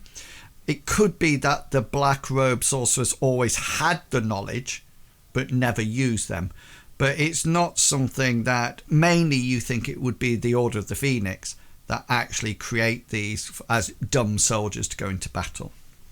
And going on from that knowledge that he knows, is he aware of any way to, like the other one, to enslave it? Sort of like to chain it to. At creation, the golems are under the power, the control of their creator. There's no need for a special power or spell or anything like that. Once they're created, they can follow very simple single instructions like go there, pick up this, do this, and then that's it. They're basically used, red robes, Order of Phoenix use them a lot. They just sort of like say attack, and off they go. But as far as Gulliver knows, they're subject to the standard sorcery rulings. Well, there are rumours that some of them are immune to magic. There are rumours that some of them cannot be harmed by mundane weapons. There's rumours that some of them can even travel through the substance that they're actually created with. So a wood golem could pass completely through a tree or forest. It wouldn't actually hinder their progress at all. Or an earth golem can sort of like walk through a mountain. Okay, thank you. Okay then. So Bartleby, Hengist and Hazra, what are going to be your actions? Well, Hazra's a little bit hesitant because he's just following Gulliver. In a sense, he's waiting for Gulliver to say what we need to be doing. Okay, so do you want to stay where you are or move into? Okay, no, just stay where I am. And Hengist, what's going to be your plan? Hengist will move up slowly up the corridor up to stand next to Gulliver. Okay. And he'll turn to Gulliver and say, "Are we taking the left one or the right one first?" You're just very low for me, mate. Just say it again. And he will say to Gulliver, "Which one are we going for first?" Which one are we going for first? Was it? Yeah, yes. That's what he said. Yeah. Gulliver will say, "Well, according to the map, we need to," and he'll point over there. And he said, cool. Go that way and follow it around, but I don't know. There's something strange about this place. Bartleby, what are you going to be doing? I'm following Gulliver since he has the map. Cool. I did want to note, though, that since Bartleby is expecting a lot of beetles, and he can't do anything more than negative damage, he has the torch still lit. Got ya. Yeah, so you still got the torch. Excellent. So, it's down to you, Gulliver. Which way are you taking the party? There's these two golems in the room. These look like they've been destroyed. No, these two are intact. It looks like there's been a battle of golems in here. Right. Are they? What are they? Sort of like stood up? They're just stood, arms by them side, over 6 foot tall, very broad, very wooden, just stood very inanimate. Are they facing inwards of each other, sort of like looking into the middle of here. Yeah, they seem to. Are they looking, back towards the walls? No, they seem to be staring at each other across the room. Okay. Hengus looking at the woods. Both of them be able to walk side by side down the corridor that we're in at the moment? Or would it only be one at a time? Only one at a time. Hengus, noticing that, will say to Gulliver and say, if we're going to have to take them out, perhaps this is the best place to hold them off. They can only come at us one at a time from here. Are you able to adjust Longshanks' volume separately in Zoom? Because I'm finding I can hear everybody else fine. Well, no, because everybody's coming through the same Zoom and I can hear him absolutely fine. Is there an issue at your end with your speaker volume or something? Well, no, because I can hear you and Mr. Pickles and Medivac all fine. The only person that I can't hear is Longshanks. Yeah. So I can hear everybody. So I could hear it fine before the break. It's just now. Yeah, so it's all right. Okay. To be fair, Longshanks, your microphone's moved. It was further in towards you. No, it's not. It's the same place. My monitor's moved. Oh, right. Sorry. Yeah. Okay, so Gulliver, Hengus said that if you're going to take either of them or you're going to take them out, this will be a good place to take them because they can only come at them one at a time. Maybe we can avoid them and just move around the edge of the room. We can try it. Do you want me? I'll lead the way, shall I? We're going to that corner, and then Hengus will gesture to this one. Yeah. According to the map. Yeah. Got you. So which way are you going? Skirting around the outside or through the middle or what? So Hengus will follow Gulliver's idea and skirt around the outside. So he'll sort of like end up to about there. Okay. Yeah. So we'll be walking carefully, but not. He's not trying to be quiet. He's just walking. Yeah. Carefully. So you're walking around. Is the plan that everybody else would follow Hengus's lead and go around? Yeah, Gulliver, that's what he said. Yeah, I'll follow around. Cool. Bartleby? Yeah, Bartleby will nervously follow. And Hazra. Okay, you actually get a little bit further forward, Hengus, before something happens. It's almost as if you're sidling round, and once you almost like get level with the golem in the middle, you're sort of like moving around. There's not a huge amount of noise. It's not as if you've woken it from its sleep. It's almost as if it's almost like sensed something in the room, and just as you get there, you just hear the head go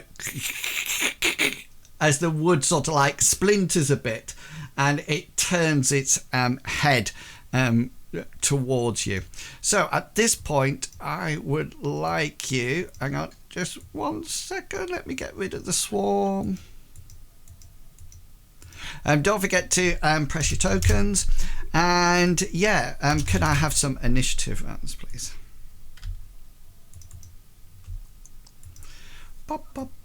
Giant invulnerable golem. That's how it goes. Giant magic golems. Oh, We've all done better than last time. I'm pleased to hear it. I was just about to say, could you do any worse than last time? Angus could in his initiative. Excellent. Okay, then let me just pop this golem sheet out so I can have it on my other thing, and let's roll some initiative. Ooh, 13. Right, let's rearrange. Hazra's the man. Is Hazra's token on the map? Because I can't see it. Just there. I can't see it. Oh. It's not there for me. No, That's because I'm invisible. Yeah, I like the wind. He has a new power. Hengus, Yeah, it must be roll 20. That's fine. It is, yeah. I think it does. It'll click in after a while. Hengus, what's your initiative? Your base initiative? My base initiative is 7. Right. So mine's 11. So yeah, I rolled a 2 on a D10. Yeah. So I will naturally go before you. So at this point, just to remind you, this is a pillar, okay, and anything that's on the actual movement, actually on the floor, if you're just walking over it, then that's absolutely fine, but generally you would walk round it rather than hopping over a brazier. If you do wish to hop over it, then that's absolutely fine, but you will be able to require to give a hard athletics roll just to get over it. So yeah, Hazra, you're up first. I'm up first. So what I would like to do is, if possible, I'd like to lean my spear against the wall and draw my scimitar. Yeah, that's absolutely fine. So you've got your scimitar drawn. And then we'll move on to Bartleby. Am I within reach of Hazra? Yeah, you can touch Hazra. Thank you. I would like to create... this is the miracle I'd like to use. Yeah. And I'd like to create a shield. Okay. Which I believe, as we discussed, I would be using my actions to control it, or I would be deciding which areas to defend. Yes, by all means. Yeah. So but first, here's the exhort roll. Yeah. Boom. Yeah. You sorcerers are not going to fail now unless it's something remarkable that happens. So up comes Amriel's shield to protect you. And when I open my actual token to put a token on, I just get the colours and nothing else at all. So you're going to have a yellow blob, Hazra, to do this. It's just like real life, isn't it? Yeah, that's it. There's a yellow blob. Okay then. So that is cast and on to Hazra. So yeah, don't forget to knock off your magic points. And now 16, it's you, Gulliver. Gulliver's going to draw his knife. Okay then. Yeah, cool. And then it's the wood golem that steps into combat with you, Hengist. Okay. And now, Hengist, it's your go. So as this tree man comes within range of Hengist's sword, he will strike, waiting for that perfect opportunity to swing and then taking it. Yeah, cool. He gets a 46 on a 62. Yeah, so you swing at the golem. The golem will try to parry it, but fails. So I need special hit location and damage for you. Special will be...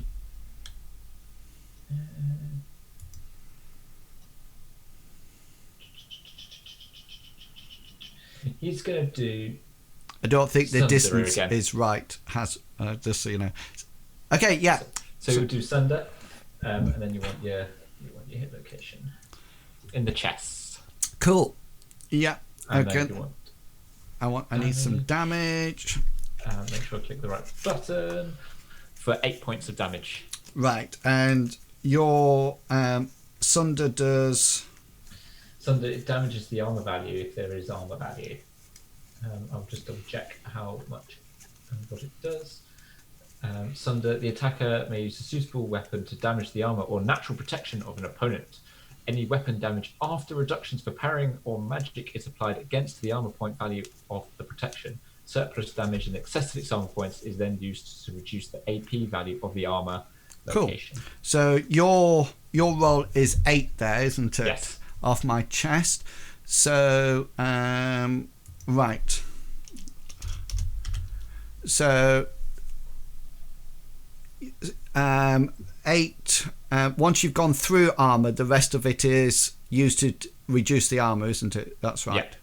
Yeah. So you did 8. He's got 4 points of damage, 4 armor points on its chest. So the first lot of 4 take it off. So reduced by another 4. You'll sunder that, which means that his armor value on that place is now 0. He doesn't look like. You sort of like swing it into his chest. It sort of like takes out a bit of wood, but it doesn't look like it's bothered about it at all. He just sort of like carries on and as normal. And then we go back up to the top of the round for turn 2, and Hazra, complete with shield, is up. So Hazra, if he can move, he's going to get behind it, if possible. Can I move that far? Yeah. Just to let you, as you no behind it. Yeah, as you come round, the golem will be aware of you and will just change its stance to attack. Yeah. Both of you in the same thing. So the golem now, as you go into battle with it, you're now in battle with 2 people. Bartleby. I'm going to save my action in case I need to use the shield for a parry. Okay, so you're dithering. Yeah. There was a better word for it, though. It wasn't... Delay. You're delay. Yeah, dithering is that you get rid of it. Delay means you're holding it for thing. I'm watching the combat, preparing to shift. Excellent. Gulliver, you're up at 16. Yeah, Gulliver's going to delay. Okay then. So this now then comes to the golem Hengist, which is going to take a swing at you with its action points, and it gets a 33 out of 62. So it's got the same amount of same weapon skill as yours, but it's called Wooden Fist, which is a better name. Yeah. So you have an option if you wish to. This is going to try and parry the Wooden Fist. Okay, then go for it then. No. No. So it will come round and whack you as hard as it probably can. It's going to be painful. Okay then. So he will. This is to your hit location. So it's going into your 11. That's my chest. Okay, That's then. like tit for tat, isn't it? Yeah. And it does that amount of damage. When it comes up, it does 8 points of damage to your chest. And then it uses its splinter, which is its special. Okay, so it has a special that when it actually hits, it can cause a bit of its wooden fist to explode outwards and sort of like share some damage around your body. Now you have this is coming out in 4 lots. Okay, and I just need to roll my dice first. Here we go. So this goes out in this is 4 hit points, and okay, the first 4 hit the only 4 hit points go into your 13. So 13 is my right arm, but it doesn't penetrate the arm. Yeah, so he sort of like goes bang, and it goes like that, and splinters click off. What is your? Did I penetrate any of your arm on your chest? On the first time, you did, yes. Yeah, cool. Are you still in? You must still be on positive. Yeah, I'm still positive. So, for full disclosure, his armor value is 5. He has a maximum of 8 hit points in his chest. He now has 5 left. Yeah, cool. No worries at all. Yes. And now Hengist, it's you. Hengist is annoyed and slightly hurt, so he's going to strike back again immediately. Yeah, go for it. And he's slightly put off. He's put off by the splintering, so he's kind of like rolled his shoulder back. So as he got hit and the splinter came out, that was when he was starting to strike. So he rolled his shoulder slightly, so to avoid that splinter, and it's just put your aim off altogether. Okay, anybody on turn 3 that has any actions that they still got? Hazra. I do. Yes. So Hazra. He's going to hit with his curvy sword. Curvy sword. He wants to launch a flurry of blows, and let's see what happens. We'll just wait to see whether or not you got a special to flurry. But yeah, say whether I hit or not. Yes, 101. Now remember, when I parry against yours is less, isn't it? Yeah, mine would be 1 less from that. Yes, so you hit. So I need special hit location. The special's going to be, oh gosh, I found it a minute ago. It's that good old favourite, which is called. Sorry. It's all right. No, that's what it's called. Press advantage. Yeah. So he's going to be doing a whirlwind and just trying to keep this thing on the defensive. Yeah. And you're at a location. D20. That's a good warrior special, that. That's advantage. It is. It's a nice one. And it's 12 his chest again. Yeah, so... Are you wanting to parry or...? No, I can't. I've got no actions left. Yeah. Oh, bless you. Right. Okay, my damage is going to be 3. Now, luckily, in the chest, Hengist has sundered the first swing, the armor off. The natural protection. Yeah. So yeah, it doesn't. It's not down to. It's just taken a minor wound there. Nothing else important. 18. Bartleby, do you have any actions? I do not. Brilliant. And Gulliver. Gulliver's doing the same as last round. He's waiting. Okay. No worries. I don't have any actions left. Hengist. Hengist does not. Okay. Cool. So we're going into round 2, turn 1, and Hazra, you're up. He's going to keep going. So you cool. want? That's another one. Hang on, let me just redo my cards so I can keep up on it. Yeah, so mine to be, I'll roll my 62, but he'll need a 61 to actually hit. Yeah, so he tries to parry that blow, but misses. So you'll have a special hit location damage. Again, same special again. So I'm going to keep him on his back foot, press advantage. He's literally doing a whirlwind of swordplay. As best he can. Location will be 20. Oh, 10. Whatever. What's 10? His chest again. Chest again. Oh my life. Whatever happened to right leg? It's gone now. It's gone. Right leg. Yeah, that's right. 4. 4 points. That actually takes him down to -1. So I need to make my endurance roll against your original attack roll, which was 43. 43. I get a 93 and fail, which means that where did you hit him? His chest. Chest, yeah. I think just off the top of my head, that means you whack him in the chest, and the golem sort of like staggers back against the pillar here, and this sort of like seems to be dazed. It doesn't look like it can probably fall unconscious because it's a magical golem, but it definitely looks as if it's got a huge bit missing from its chest, and that continuing to fight is going to be an issue.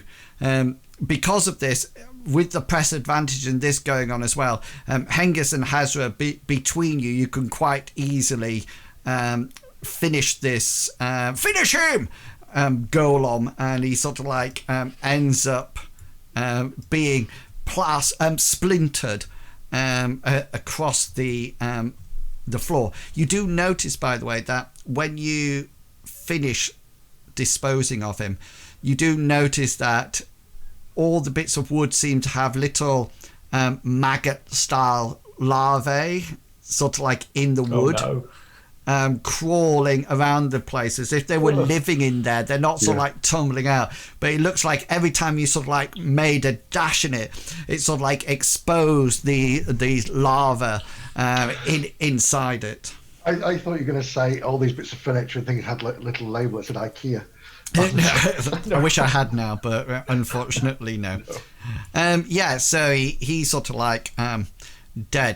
Do you know, I love these golems. They've got 10 hit points on their chest and 4 points of armor.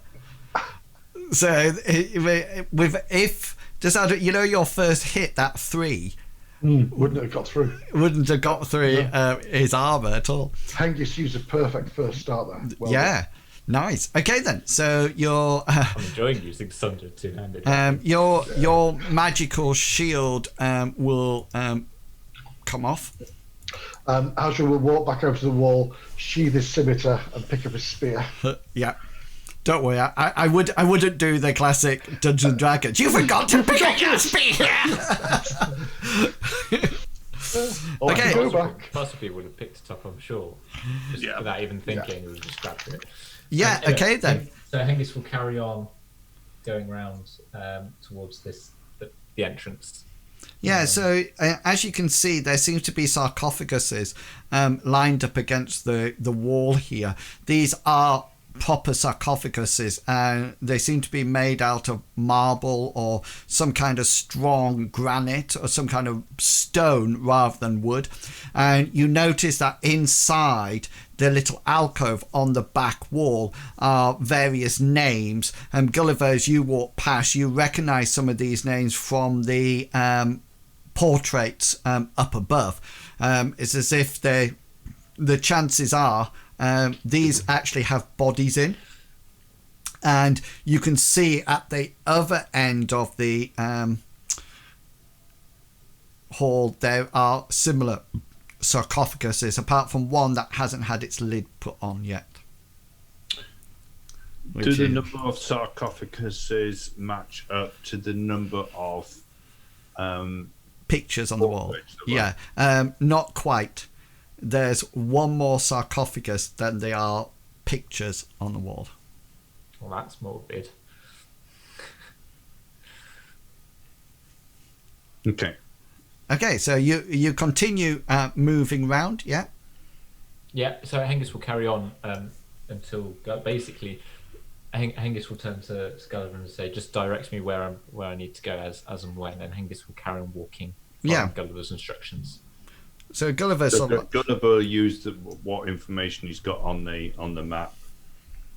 Yeah, so it looks like this is the passage down here. When you get round to it, Hengist, you're a little bit put off by what you actually see. Not more beetles. No, it seems to be a one-person wide corridor. It looks like it's completely there's still the posh area like in here, and it's almost like the back way to something. There is something else that you notice, Hengist, is that the door this was a door. There was a door here, but the door is actually the same material as the wall. It looks as if this would have been closed, and this may be some kind of secret door or something that you press something and it slid back. Does that make sense? Yeah.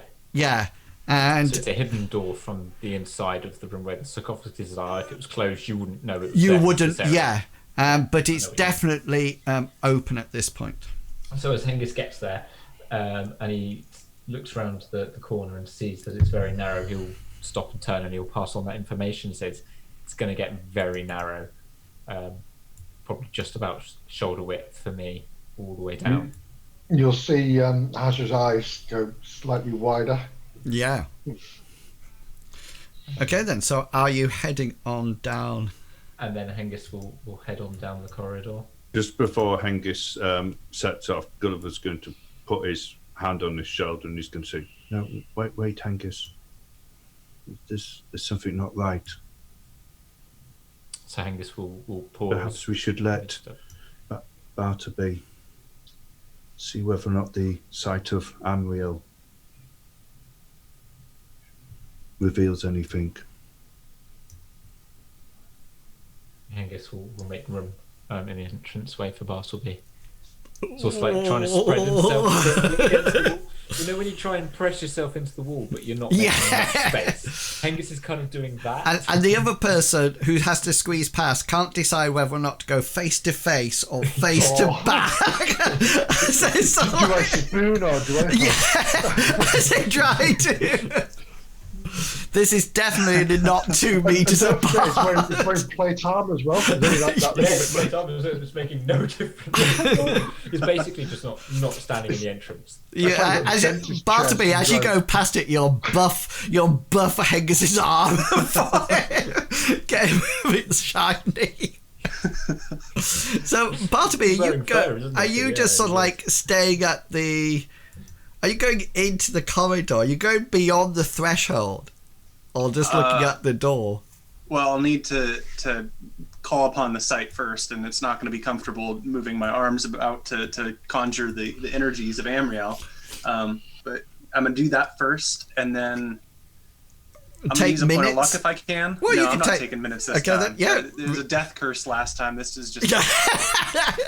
Okay, this is 39, yeah. So that'll work it. So whereabouts would you like to look? And then... Sorry, well, I'm more interested in where you're moving, to be honest with you.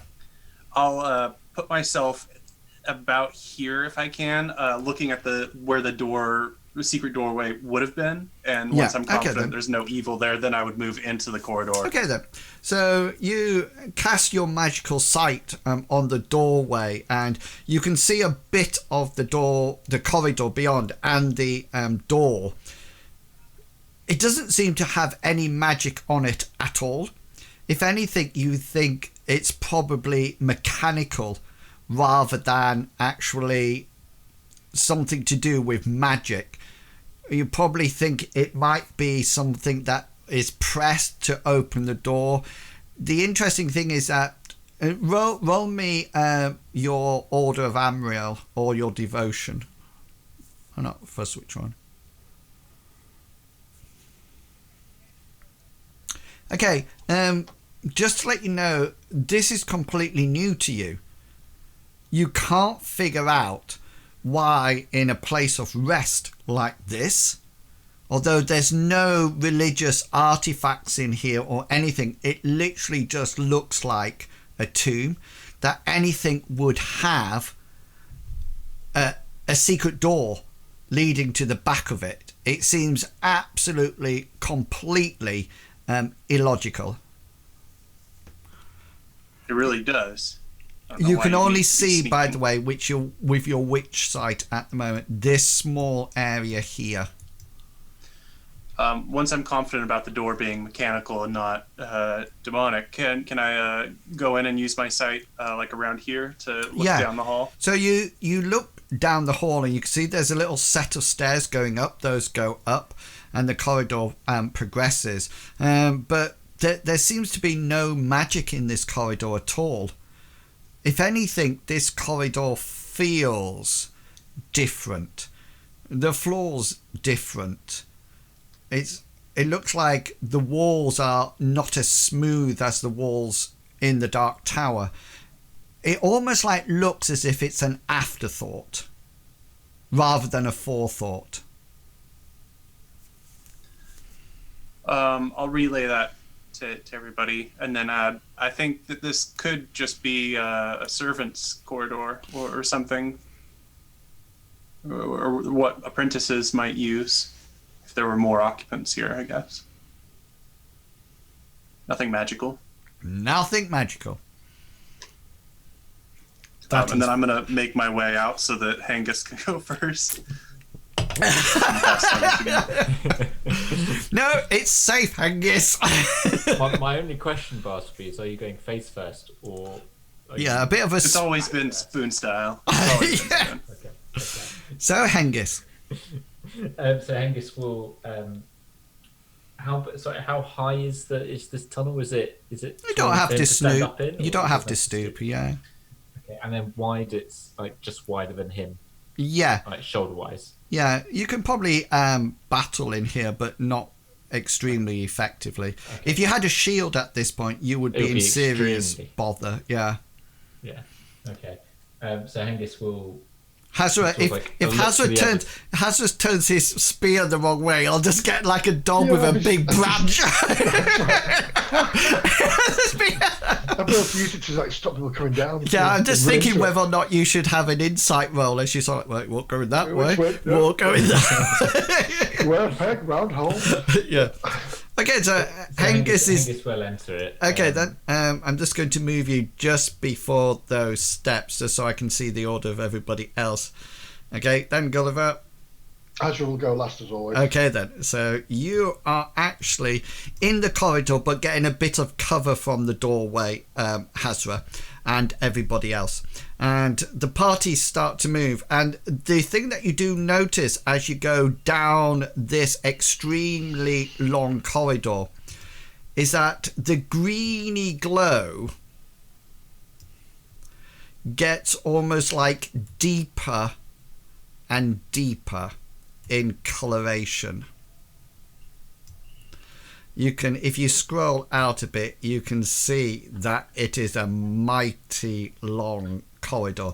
You can see it stretching out through it, and it's almost like this optical illusion as it gets darker and darker, as if it looks, Hengist, at you at the front, that it's not actually staying the same size. It looks like it's getting narrower and narrower, and you sort of like, even as everybody walks, you almost like start to duck your heads or moving to one side. Is the plan to go down to the turning? Yeah, Gulliver wants to turn around to Bartleby as they're going down, and he wants to whisper, Did the green lights, did they show off to be magic? No. They must be some kind of mechanical invention like the door. Maybe it could be like a fungus, because on the steps you could find fungus that would emit a glow. Oh, do you remember Purple Violet, was it, from D&D? Purple fungus. That was a fungus with things sticking out of it. I'm sure. Yeah. Okay then, so move yourselves where you would like to go. So Hengist will just carry on down the corridor, and unless he's stopped by something in the corridor or one of the others stop him. Yeah, okay then. Are you stopping there, or are you heading back? Sorry, yeah, he's going. He'll carry on all the way down to the end unless one of those two things happens. See. Look in the distance. I've got my spirit. I'm like, oh crap. Yeah. So you move down this corridor, and you just get the feeling that it's getting more and more enclosed and more claustrophobic in here. you do see that the corridor continues. There seems to be two exits going off here and here. And it seems to go into some kind of storage room. Okay, so Hengist will relay that back to Gulliver with the map as well. This is definitely the way from the map, Gulliver. Yeah, Gulliver will say he thinks it's at the end. Yeah, okay. Because according to this map, that's where he thinks it is. Okay, so Hengist he'll advance down to the first entrance, and then at the first entrance that you mentioned, he'll sort of slow down and sort of peek around the corner to see what's in there, just in case there's going to be an enemy that goes ah. Well, it just seems to be some kind of storage room. The interesting thing is there's actually wooden objects in here. Azra's breathing is getting a bit heavier, but he's trying to focus on listening and trying to take that out of, to superimpose that over his fear of being here, because he's not happy. Well, roll your willpower for me.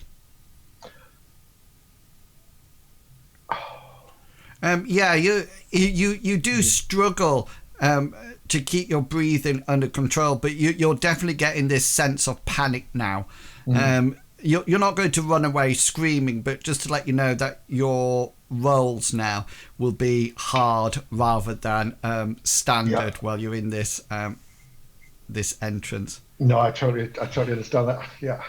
Yeah. So Hengist, seeing that this room's empty, he'll carry on past the entrance towards the next one, and then do the same thing. Stop, have a look. Exactly the same. And then as soon as he realizes that's empty, he'll carry on to the end, to the big storagey room at the end. Yeah. So file into that if he's happy. What's the what's the symbol for the Order of the Lich? It's actually like a skull. Look like the ones that we've seen. Tattoos. Actually, on the floor plans that we see here. Yeah. So like this one here. Yeah. No, that's fine. Yeah. So Hengist, this seems to be another storage room with crates in it, or boxes, but you can see that there is an entrance to a chamber here. Okay, so Hengist will file into that one and go to the edge of the door and turn to Gulliver and say, "It's not in here, is it? I don't think so. I don't see anything that I recognise as the description." I'll hand the torch to Hengist and put his dagger away and get out the map again and have another look at the map. Yeah, the line comes into this area. It could be that it's sort of like in here or possibly further on. It looks like on the map it's sort of like there's a straight line further on. This wall's about level with the staircase, as if that's in the middle of the room, in the middle of the tower. So it looks like Azoic's maybe not put. There might have been this little bend or a series of turns that he hasn't bothered to put in and just drawn a straight line, but it definitely seems to be somewhere over here in some direction. So all the wooden stuff that we've seen down here has been intact? Yes, completely. Okay. Going back to this room, was all this wooden stuff intact? Sorry, I didn't see which room you... I'm pinging it. Need to zoom. The one with the wooden things. The first room you looked in. This one? Go down the... the big one with the 4 pillars that had the granite table. Oh, no, there was no wooden items in there, no. Oh, right. What were these things? Yeah, they're just not... They weren't not there, yeah. Okay. All right, thank you. Okay. So if we've still got further to go, then Hengist will turn to Gulliver and say, "Shall we go on then?" And he'll walk through this next entrance. Okay, yeah. Gulliver will take the torch back and. So as you all sort of like file into this room, you can see that the floor is covered with various bones. You can see various parts of human bodies there. You can see that there's skulls. There seems to be quite a lot of bone here. There almost like seems to be some kind of animal bone as well, or the femur bones, your thigh bones that you're seeing are a lot bigger in places. It doesn't look like it's been organized or anything. You can see it goes down into a slight pit. Can you see that from the set of stairs? And it looks like as you're in this room, you can see sort of like darker patches on the actual floor, and it looks like maybe blood stain or something like that dotted around the floor. Has there been any change in temperature? No. So, and it's just, you can just see it. Hengist, it looks like there's been a battle here, but it seems mighty strange. If there was a battle here, then it was a long time ago. You do also see 2 entrances up here. Gulliver wants to hold the torch up. Can he see the ceiling of this place? Yeah, it's absolutely, it's not as ornate as the floor, but it's just like it's not arched or anything. It looks like a flat roof.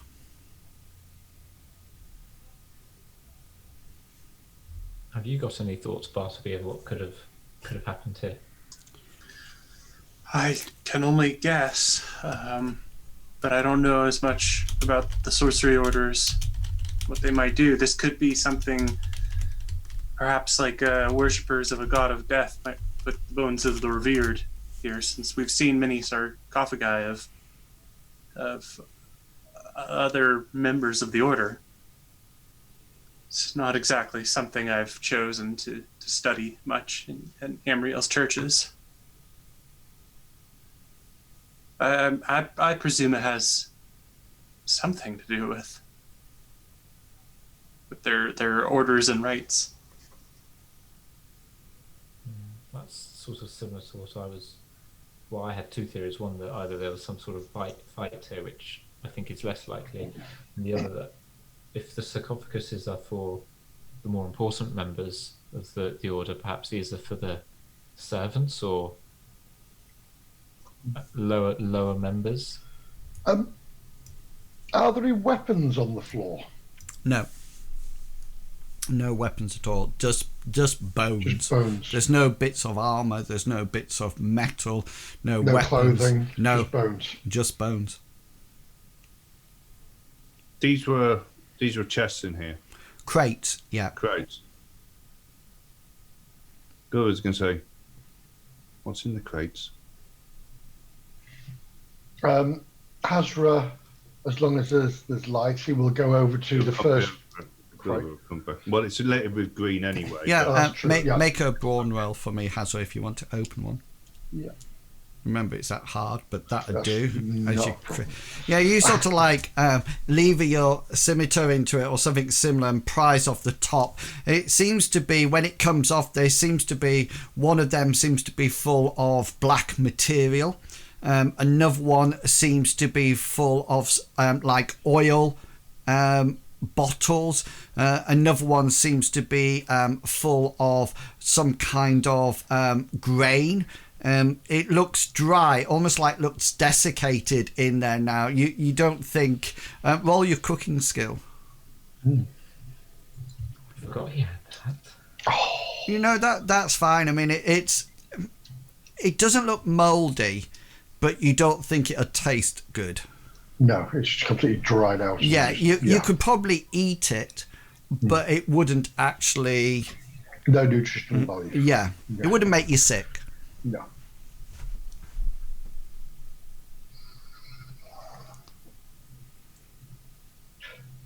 Are we going to come back in, and he'll say, how many do you think they are, Bartleby? Would Bartleby have a good guess? Well, I think any of you could have a good guess. I don't think Bartleby's any better at counting bones. You know, because he had maybe medical knowledge, he would know how many bones are in a body and be able to sort of like have more of a guess than most of us in that respect. I think most of you would be able to sort of like. I don't think it's to do with how many bones in the body. How many would you say that there were? Well, I would say 20. Okay, thank you. Sounds like a number of servants for an order like this, perhaps. 20? Maybe workers. You need to start changing that and say, looks like a lot of servants for your order, Gulliver. Maybe it was, maybe the secret tunnel was built, as I think you said earlier, built hastily, and these maybe were the people that built it. And if you don't want a secret to get out, you get rid of the people who built it, perhaps. Like the Egyptians. Like the Egyptians. Like the people of the steppe do when you bury a great like the Bangles. In a tomb. You don't want anybody to find the tomb, so the people bury them like the Egyptian.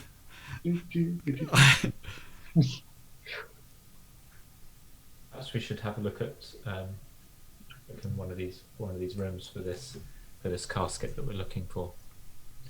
Okay, so you sort of like move yourself round to have a look in these rooms, and as you look in, they seem to be quite ornate. There seems to be some kind of an inlay in the floor, and then there seems to be almost like an altar, and in both of them are absolutely identical, and they very plain but very gold embossed, very decorative, but there's nothing else on them. Everything's inlaid, nothing sticks out, and on top of each one is one of these jars that Azoic mentioned and described beforehand. Should I say both of them have one in? The only difference is one of them has been opened and now lays smashed on the floor, as if somebody's taken it off and gone psh, like that on the wall. So this one here is smashed. This one here is completely intact. Just to reinforce something, Azoic never ever at any point mentioned that there were two soul jars. He only mentioned that there was one, and that is dead on 10 o'clock, and I couldn't have timed it better, which means we'll bring the session for today to a close and leave it like that. So next time we'll pick it up from this point, and I'll leave you all to ponder the riddle of what's actually happening in Gulliver's Dark Tower, as we're calling it now. Da, da, da. So, Gulliver's Hole. Yeah. Oh no. Completely different. There we go. Yeah, so we will leave it there and pick it up next time. Hazard, please, can you jot down somewhere that you're at hard, because I will forget it. I've written it already. Brilliant. Garish Lee said, is this tower anywhere near Granny's Hole or not? It's just round the corner, Garish. If you just got to like go round in an arc like that. But this is down the bottom? Yeah, this is all like at the bottom. Down and more towards the bottom of Granny's hole. This is where this is. So, yeah. You've killed Mr. Pickles. So well done. You have managed to get to the soul jars, and maybe another mystery that you will either solve next time or maybe take back to Lindo with you. Who will know? Anyway, thank you very much for coming along and watching us tonight. We hope that you enjoyed the role-playing session. Thank you very much to the players for coming along as well. Some really nice roles today. Hazra was definitely on form. And Hengist did all right. Hengist did all right. Yeah, Hengist was his 60s. Yeah, and Hengist did some nice damage with his sword as well. And I'm disappointed that we couldn't use Amriel's shield, but it could have happened. It could have happened. Just have it there. Just have it there is comfort enough, isn't it? That's right. Yeah. Yeah. So brilliant. So we will see you next Saturday in one of several forms. We might be back with Lawrence Whitaker if he comes back to finish off. Or we might be back finishing off or doing some more about the Dark Tower. So whatever we're doing, you're more than welcome to come along and join us and follow on with the story. Remember that I will be streaming again tomorrow at 2:00 BST time, streaming ESO, and as voted for in the channel, it was Warden Day today, is going to be Necromancer Day tomorrow. So we're going to go to the undead once more. So please remember, does anybody have any announcements? No. None from me. I think Mr. Pickles' campaign is up to 48% or something like that. 41. Yeah, let's not go too far now. Well, so how many? Is that 2 sentences? Yes. Until next time, please remember: number 1, stay safe, stay 2 meters apart. Please also wash your hands for 20 seconds as frequently as you possibly can. And please remember to be who you are and say what you think, because the people who mind don't matter, and the people who matter don't mind. Have fun, everyone, and we will see you next time. And until then, I hope you enjoy your Dark Tower. See you later, people. Bye. Say goodbye. Bye.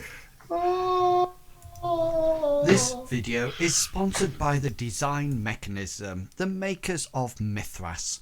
Mythras is a registered trademark of the Design Mechanism Inc., used with permission. All rights reserved.